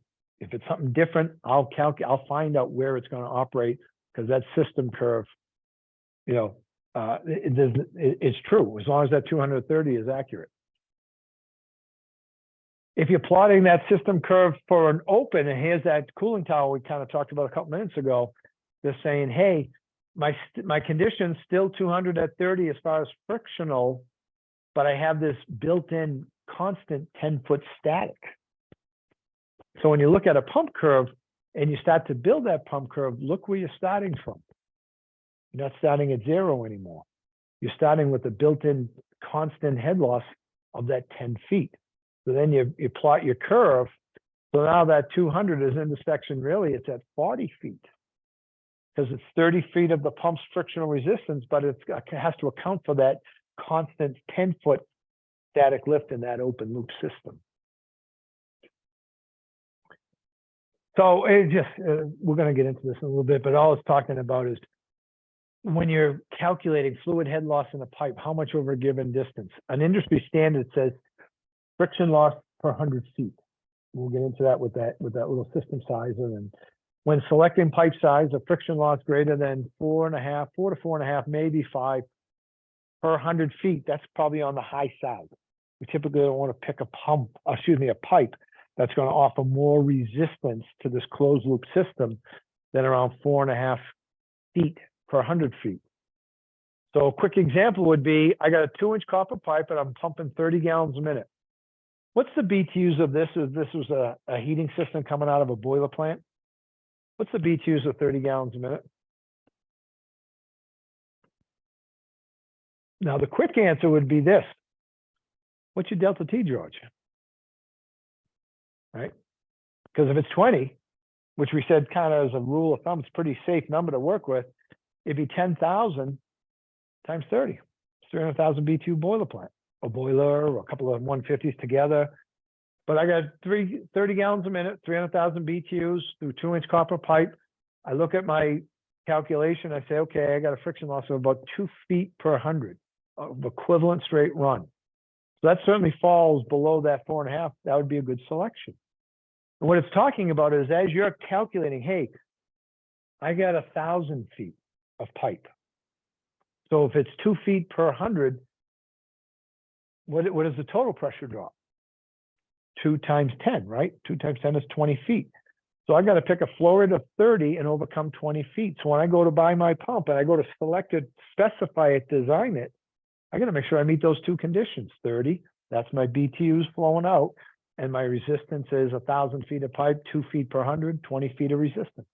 When I know that thermostat calls, that pump comes on, I can deliver the flow that I needed. I overcame it. I provided the head to overcome the frictional resistance. not to bore you with the chart at the end of the day, it's out of the ASHRAE book, the 2021 ASHRAE book, but it's talking about, depending upon, as they're trying to get into energy efficiency, energy conservation, how many hours does the system run? You know, less than 2,000, it actually should be the other way, greater than 2,000, less than 4, or greater than 4,400 hours per year will dictate really what size pipe we should be selecting in terms of energy. So it'll force you to start using larger diameter pipe, but over the life of the system and the number of hours it's running, it'll save on energy consumption. When you're dealing with fittings, like an elbow, a T, a 45, or whatever, they refer to those as like, what's the TEL of a 2-inch 90 or a 2-inch, you know, whatever. Because the guy's got to account for that, because water's going through the pipe, but it's also going through the fittings. So you got to account for that. So they have what they refer to as these equivalent length tables, fitting equivalent length tables. So they're saying, hey, a 2-inch T on the branch flow is equivalent to 5 feet of straight run of pipe. So if I had that T in addition to whatever I have of straight run, I got to add an additional 5 feet. Now that takes place all the time when the guys are doing their, and women are doing their calculations. It's either built into the software nowadays, or years ago, there'd be a rule of thumb that the guys would use to, or the industry would use to calculate that total TEL. So when you're looking at that closed loop, you're saying, hey, I got to provide, here's my terminal unit. And in this case here, I have a zone valve on the return. I have a flow control valve, and I have a balancing valve. Because I just don't have one of these, but I might have 200 of them scattered throughout a big building. And I got to calculate what that pressure drop is, because it might impact how I select my pump, my pumping system. So known pressure drops. Well, manufacturers typically provide printed sheets, capacity sheets. And they might look something like this. So a flow control valve would have, hey, like the system curve, if you will. What's your flow rate? What's the corresponding pressure drop? Over here, this balance valve, this manufacturer might have a capacity curve. What are you trying to put through the valve? Okay, we can calculate. Hey, here's my radiation. Oh, the manufacturer said, hey, here's my pressure drop at a certain flow rate. And over here, my zone valve, whether it be B&G, Honeywell, Taco, Erie, whatever the zone valve is, they'll have a CV, a performance, a valve coefficient. So in theory, you guys are going to sit down and say, hey, pressure drop, pressure drop, pressure drop, pressure drop, and then the pipe. Okay, I'm moving this many gallons a minute through this plus this. That's my pressure drop for this circuit. I need to know that. What's the system pressure drop when you're determining total pipe pump head, and you got a series loop? And then in this case here, they refer to this as parallel. What's the difference?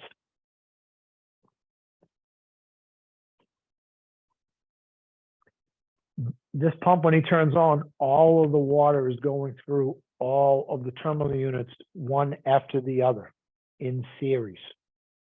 Here, in this parallel, yes, it's going through each one, but not the total flow rate through each one. So the total flow rate's here, but then it splits. In theory, if I size it and balance it properly, only the flow rate for this terminal D, and then it drops. And then I have the remainder, and then it splits. And it's flow rate for terminal C, and then it drops accordingly. So as you're sitting there saying, hey, when I size that pump for this layout, I need to size the flow rate for all of the terminal units, the total load, because it's the one pump responsible for providing the flow of the BTUs. But I only calculate the pressure drop of the circuit that has the greatest, which in this case, if they're all the same terminals, it's the greatest resistance would be the longest pipeline, longest run. So if I can overcome the resistance of this guy and provide the total flow rate, I can certainly overcome the shorter piping that's going to offer me less resistance and less resistance and less. So it's a way of breaking up and maybe lowering the pump head versus I'm sticking it through all of them. It's one on top of the other. And that's maybe a quick example here is saying, hey, apartment building, 4 apartments, real small stuff. one pump feeding each zone. Each apartment has its own thermostat with its own zone valve. When you're selecting that pump, and this could be 4 buildings, right? It could be massive and a lot bigger pumps, a lot bigger pipe sizing and all. But you don't need to overcome the pressure drop of all of these buildings or all of these apartments, just the guy that offers the greatest resistance, and typically is the longest circuit. I don't need to add this to that and add this and just the one.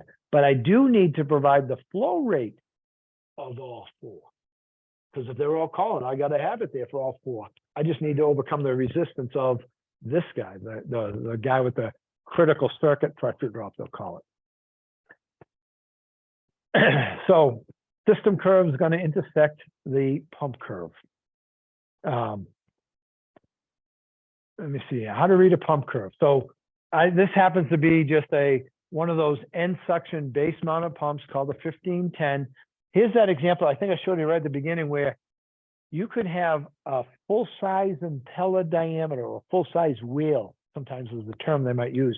And they'll say, okay, for this particular 2.5 BB, I can install a full wheel, a full diameter impeller is 9.5 inches. And that would be that impeller's performance or pump curve. It's going to operate somewhere on that curve. And now the manufacturers tested this and he said, hey, I can actually trim that impeller down all the way to 7.25. I wouldn't want to go any smaller than that because now I get into the inefficiencies and the recirculation and all of that. But within that one model, I can work somewhere in this range and I can start to select somewhere in here the flow rate and then overcome whatever my system pressure drop resistance is going to be. So when you say, hey, how do I read this kind of mess? A lot of lines, a lot of stuff going on here. What does it all mean? So the first thing we could say is impeller diameter and performance curve. So 9.5, 9, 8. So they're highlighting, but it could be really anywhere in between. And now that we do everything on software, you guys would be plugging in a set of conditions and it'll spit out saying, hey, you need a 9.25 or, whatever that number is, 9 point, whatever. It get very specific to, I think it's 1/8 increments of the impeller diameter. So then the next thing would be another piece of information is these lines are these motor horsepower curves. So certain flow rate and overcoming pressure drop, a motor can only handle so much. And if this pump can handle all of these ranges, I'm going to have to provide a different size motor and a different size motor and a different. So those lines going this way indicate what size motor I need as I start to move out into this range for capacity. Efficiencies, and these are the things that get tested by that third party, that Hydraulics Institute we talked about earlier. And they'll print them and they'll list them, saying what the efficiencies are.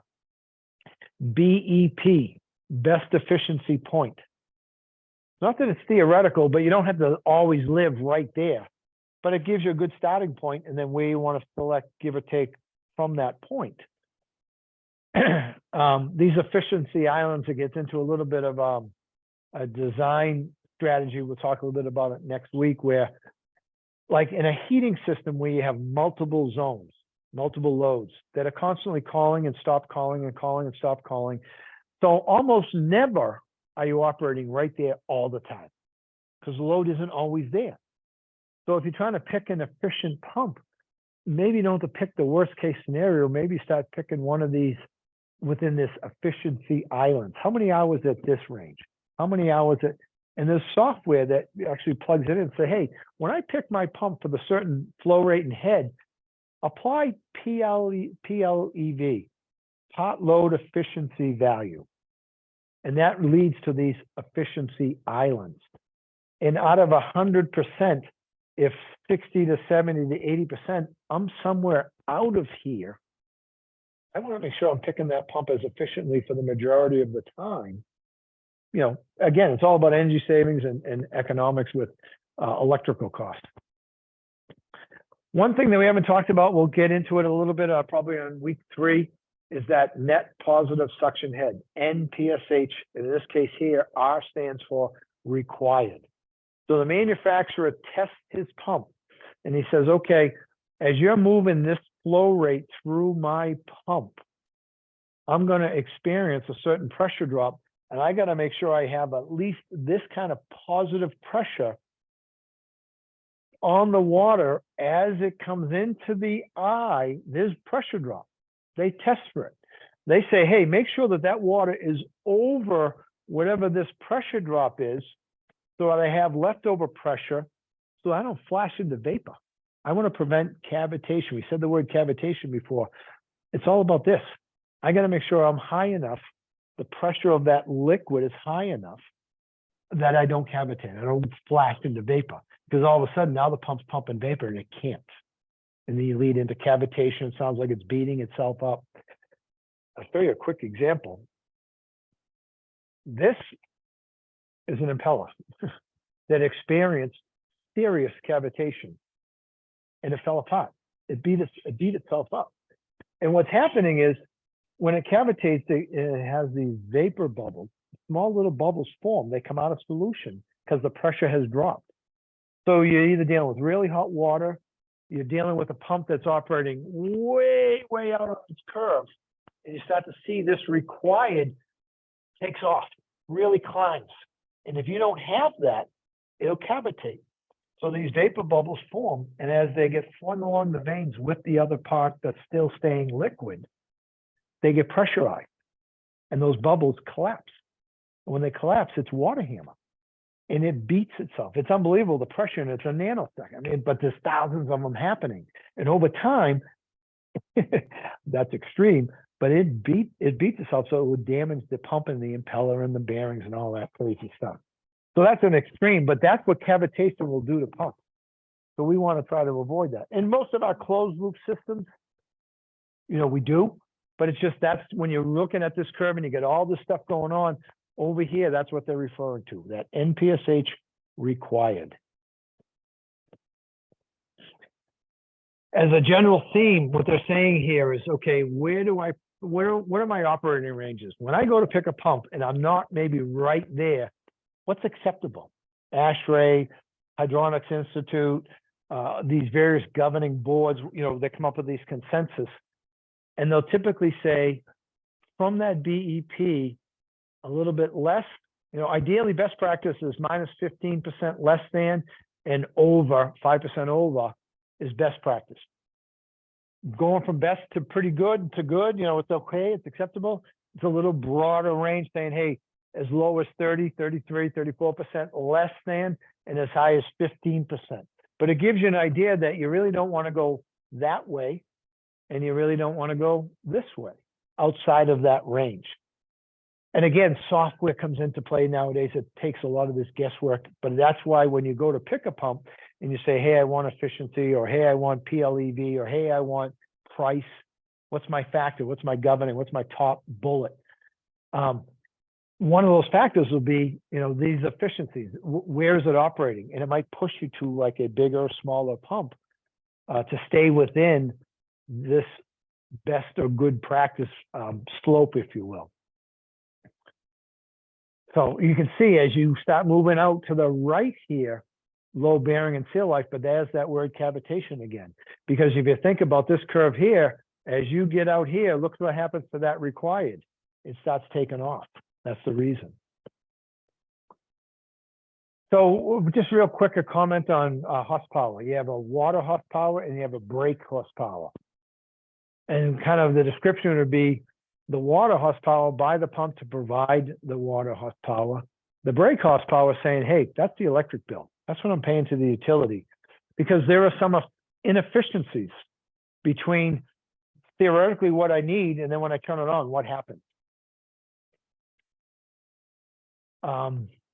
It's just playing with some numbers. Where that 3960 comes from, divide the number of foot-pounds for 1 horsepower, 33,000, by the weight of a gallon of water, 8.3. Divide these two numbers, you come up with this factor of 3960. So that 3960 times the efficiency of the pump becomes your brake horsepower. So their formulas, we don't have to go into it at the end of the day right now, but it'll be part of the PDFs that we send to you guys. But here are some of the internals when you get back to how pump engineers design pumps, make them as efficient and effective. They're trying to minimize some of this friction, mechanical seal, fluid friction, system recirculation. That's that thing about the design, the balloon, reduce the impeller diameter. It all comes into play. But those are the impacts that will create that difference between work horsepower, water horsepower, excuse me, and brake horsepower. Just real quickly on RPMs, when you're picking motors, this is the general 1750, 1800. That's the most common in most of our heating and cooling. If you had a scenario where you had some really, really high flows and very low pressure drop, you might select that 1150, 1200 RPM. The problem with those is availability and inventory. In electrical shops, supply houses, that's not very common. You can get them, it's just not off the shelf. That off the shelf all day, every day, very common. You get into those high pressures, like I mentioned earlier, that dry cleaners with that 125-pound steam boiler, and you only need 2 gallons a minute of condensate pumping into the boiler and overcome 120. That's where you're going to see that 35, 34, 3600 RPM, really high head, low flow. Those are the ranges. When you guys get involved in selecting a pump, one of the categories, I should say, will be when you're picking the motor settings. One of them is, do I want to pick it to duty point or do I want to pick it to non-overloading? And what that means, how that will impact is this. Oh, you can't see it. Oh, that's good. Where am I? I don't know if I can move that or not without screwing up. At the very bottom here is a printout. I'll bring it up here. See how we do. Can you see down here at the bottom now? So I have a duty point horsepower, brake horsepower of 9.57 for the set of conditions of 475 GPM and overcome 65 feet ahead. So I've just made the assumption we've already done the calculation, plugged it into the software, spit it up. And then it says, okay, the motor horsepower that I'm going to select for that set of conditions at that duty point is a 10 horsepower motor. Oh.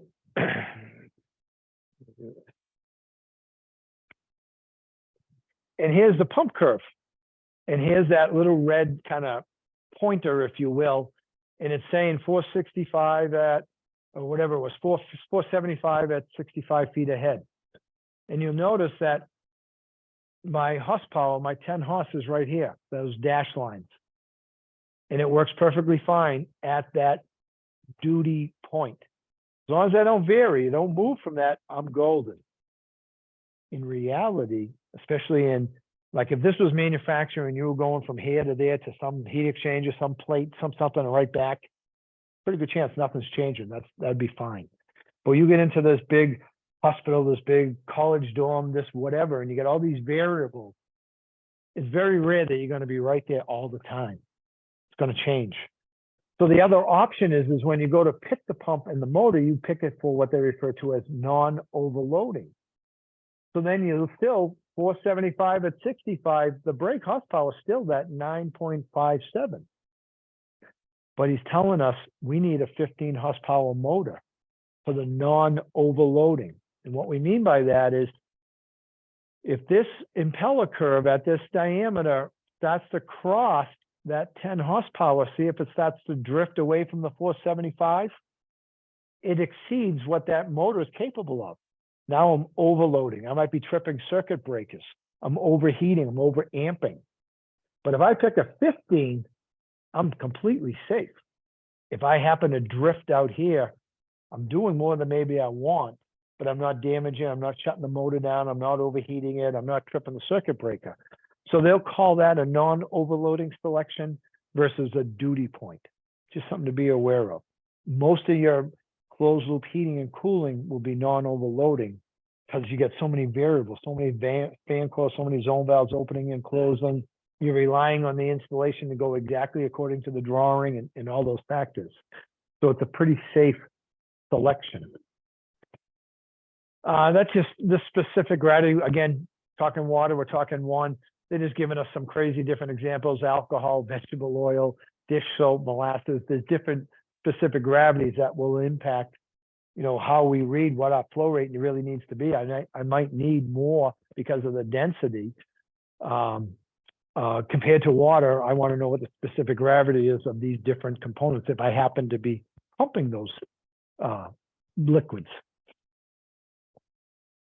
So anyways, it's just going across 60 degrees, 1 foot, 100 feet, 0.4 times 100 feet times 0.43 would be 43 PSI. If I had a specific gravity of 0.95 because the water is 230 instead of 60, at 43 PSI, I'm actually pumping 104.5 feet.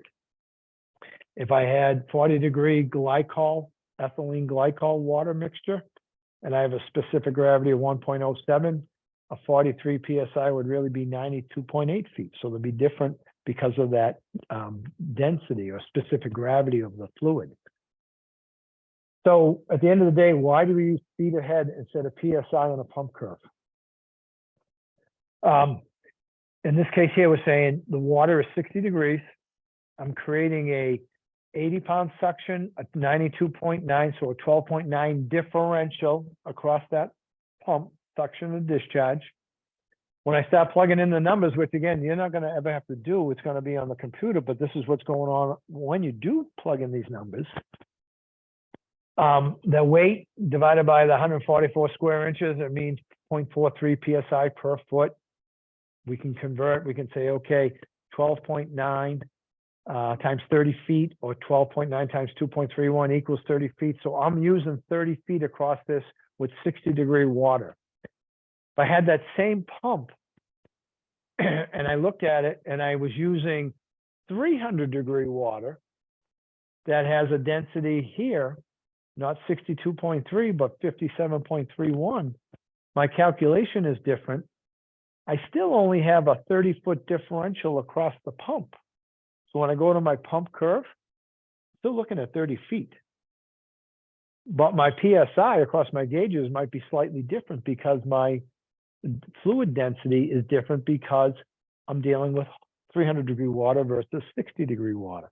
But for a pump manufacturer, he can publish that curve and still use 30 feet, whether it's 62 or 57, it's 30 feet. The gauges are going to be different. It's going to be a 12-pound differential versus a 12.9, but it's 30 feet ahead, pounds per foot. So that's why pump manufacturers typically, when you go with, again, us, any of the manufacturers out there, Taco, Armstrong, et cetera, they're going to show their flow rate. I mean, the pump curves typically in GPM, feet ahead. This is the reason. It can convert because you're going to convert on the gauges based on your density. I'm just talking about the viscosity of the fluid. If you were pumping something greater than water, how it impacts. And you're going to have, horsepower work and brake is going to increase.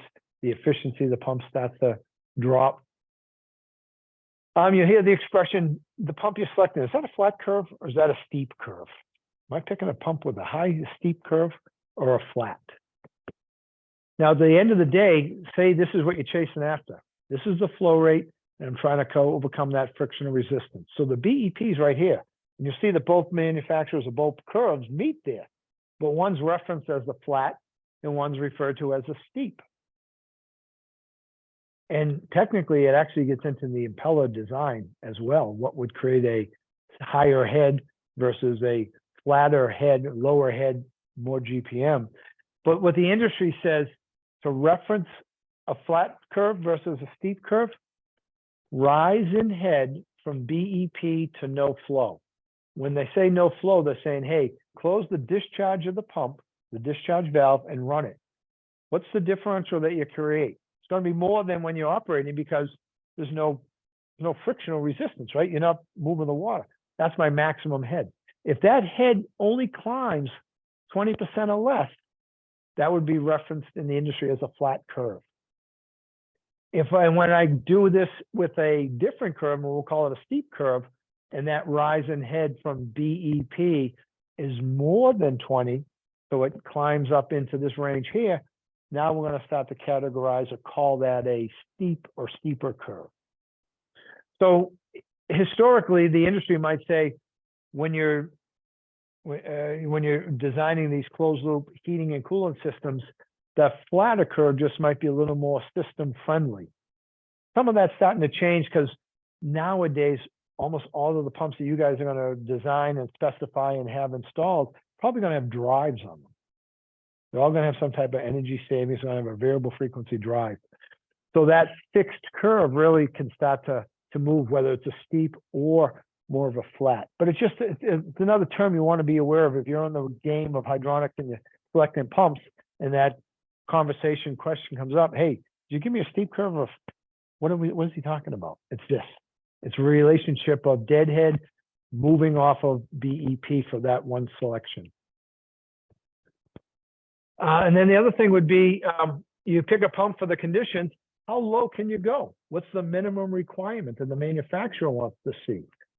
And a real quick, this is again published by Hydraulics Institute. It's mimicked with ASHRAE, and they're getting into single suction pumps, which we've talked about, and then that really huge double suction pump that we also referenced, the split capacity. They're getting into percentage of BEP flow. So here we've got this quick example, staying with that 2.5 BB. My BEP is 280 gallons a minute. So it's certainly over 100 GPM.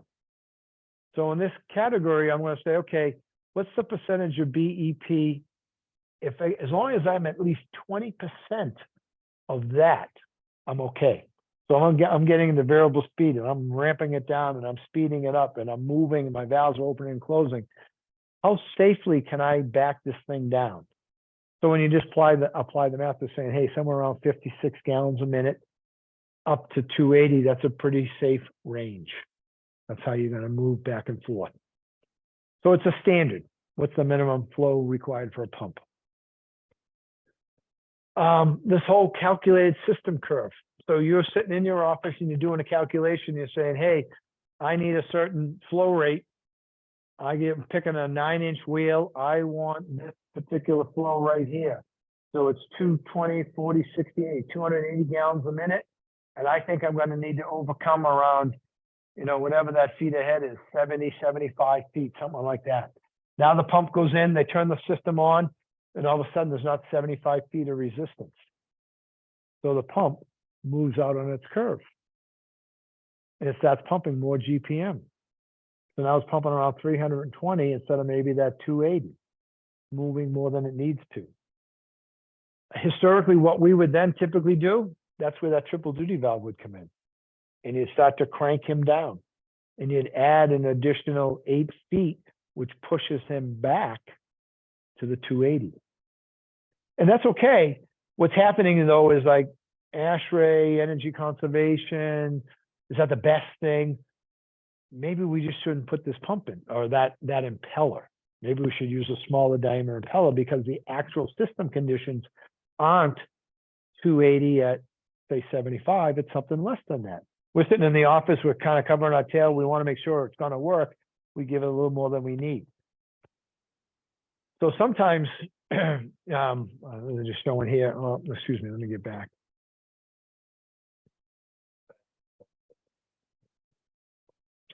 Well, typically what would happen is, like we do it downstairs, is if they go to do that, you can actually isolate the pump, take the impeller out, and we put it on a lathe downstairs, and we'll spin it. And we'll say, okay, let's make that 9.5, 8.75 or whatever. From the beginning, if one of our guys selects a pump and we build it out of here, which we also can do, they'll put it on the lathe to meet that set of conditions. So, or they take it to a machine shop and they'll spin it and, bring it down. A lot of times, to be honest with you, right or wrong, that's what happens. And the reason is, it's not that the contractor is like, oh my God, we're wasting all this. No. If you move out on the curve, you get into that cavitation. All of a sudden, that pump's kind of grumbling like it's pumping marbles. That'll be the complaint out in the mechanical room. So they'll say, oh, I'm moving way out on the curve. I'll take this valve and I'll start to crank it down. And I'll back it up because I've added this resistance that didn't exist to what I thought was going to be there.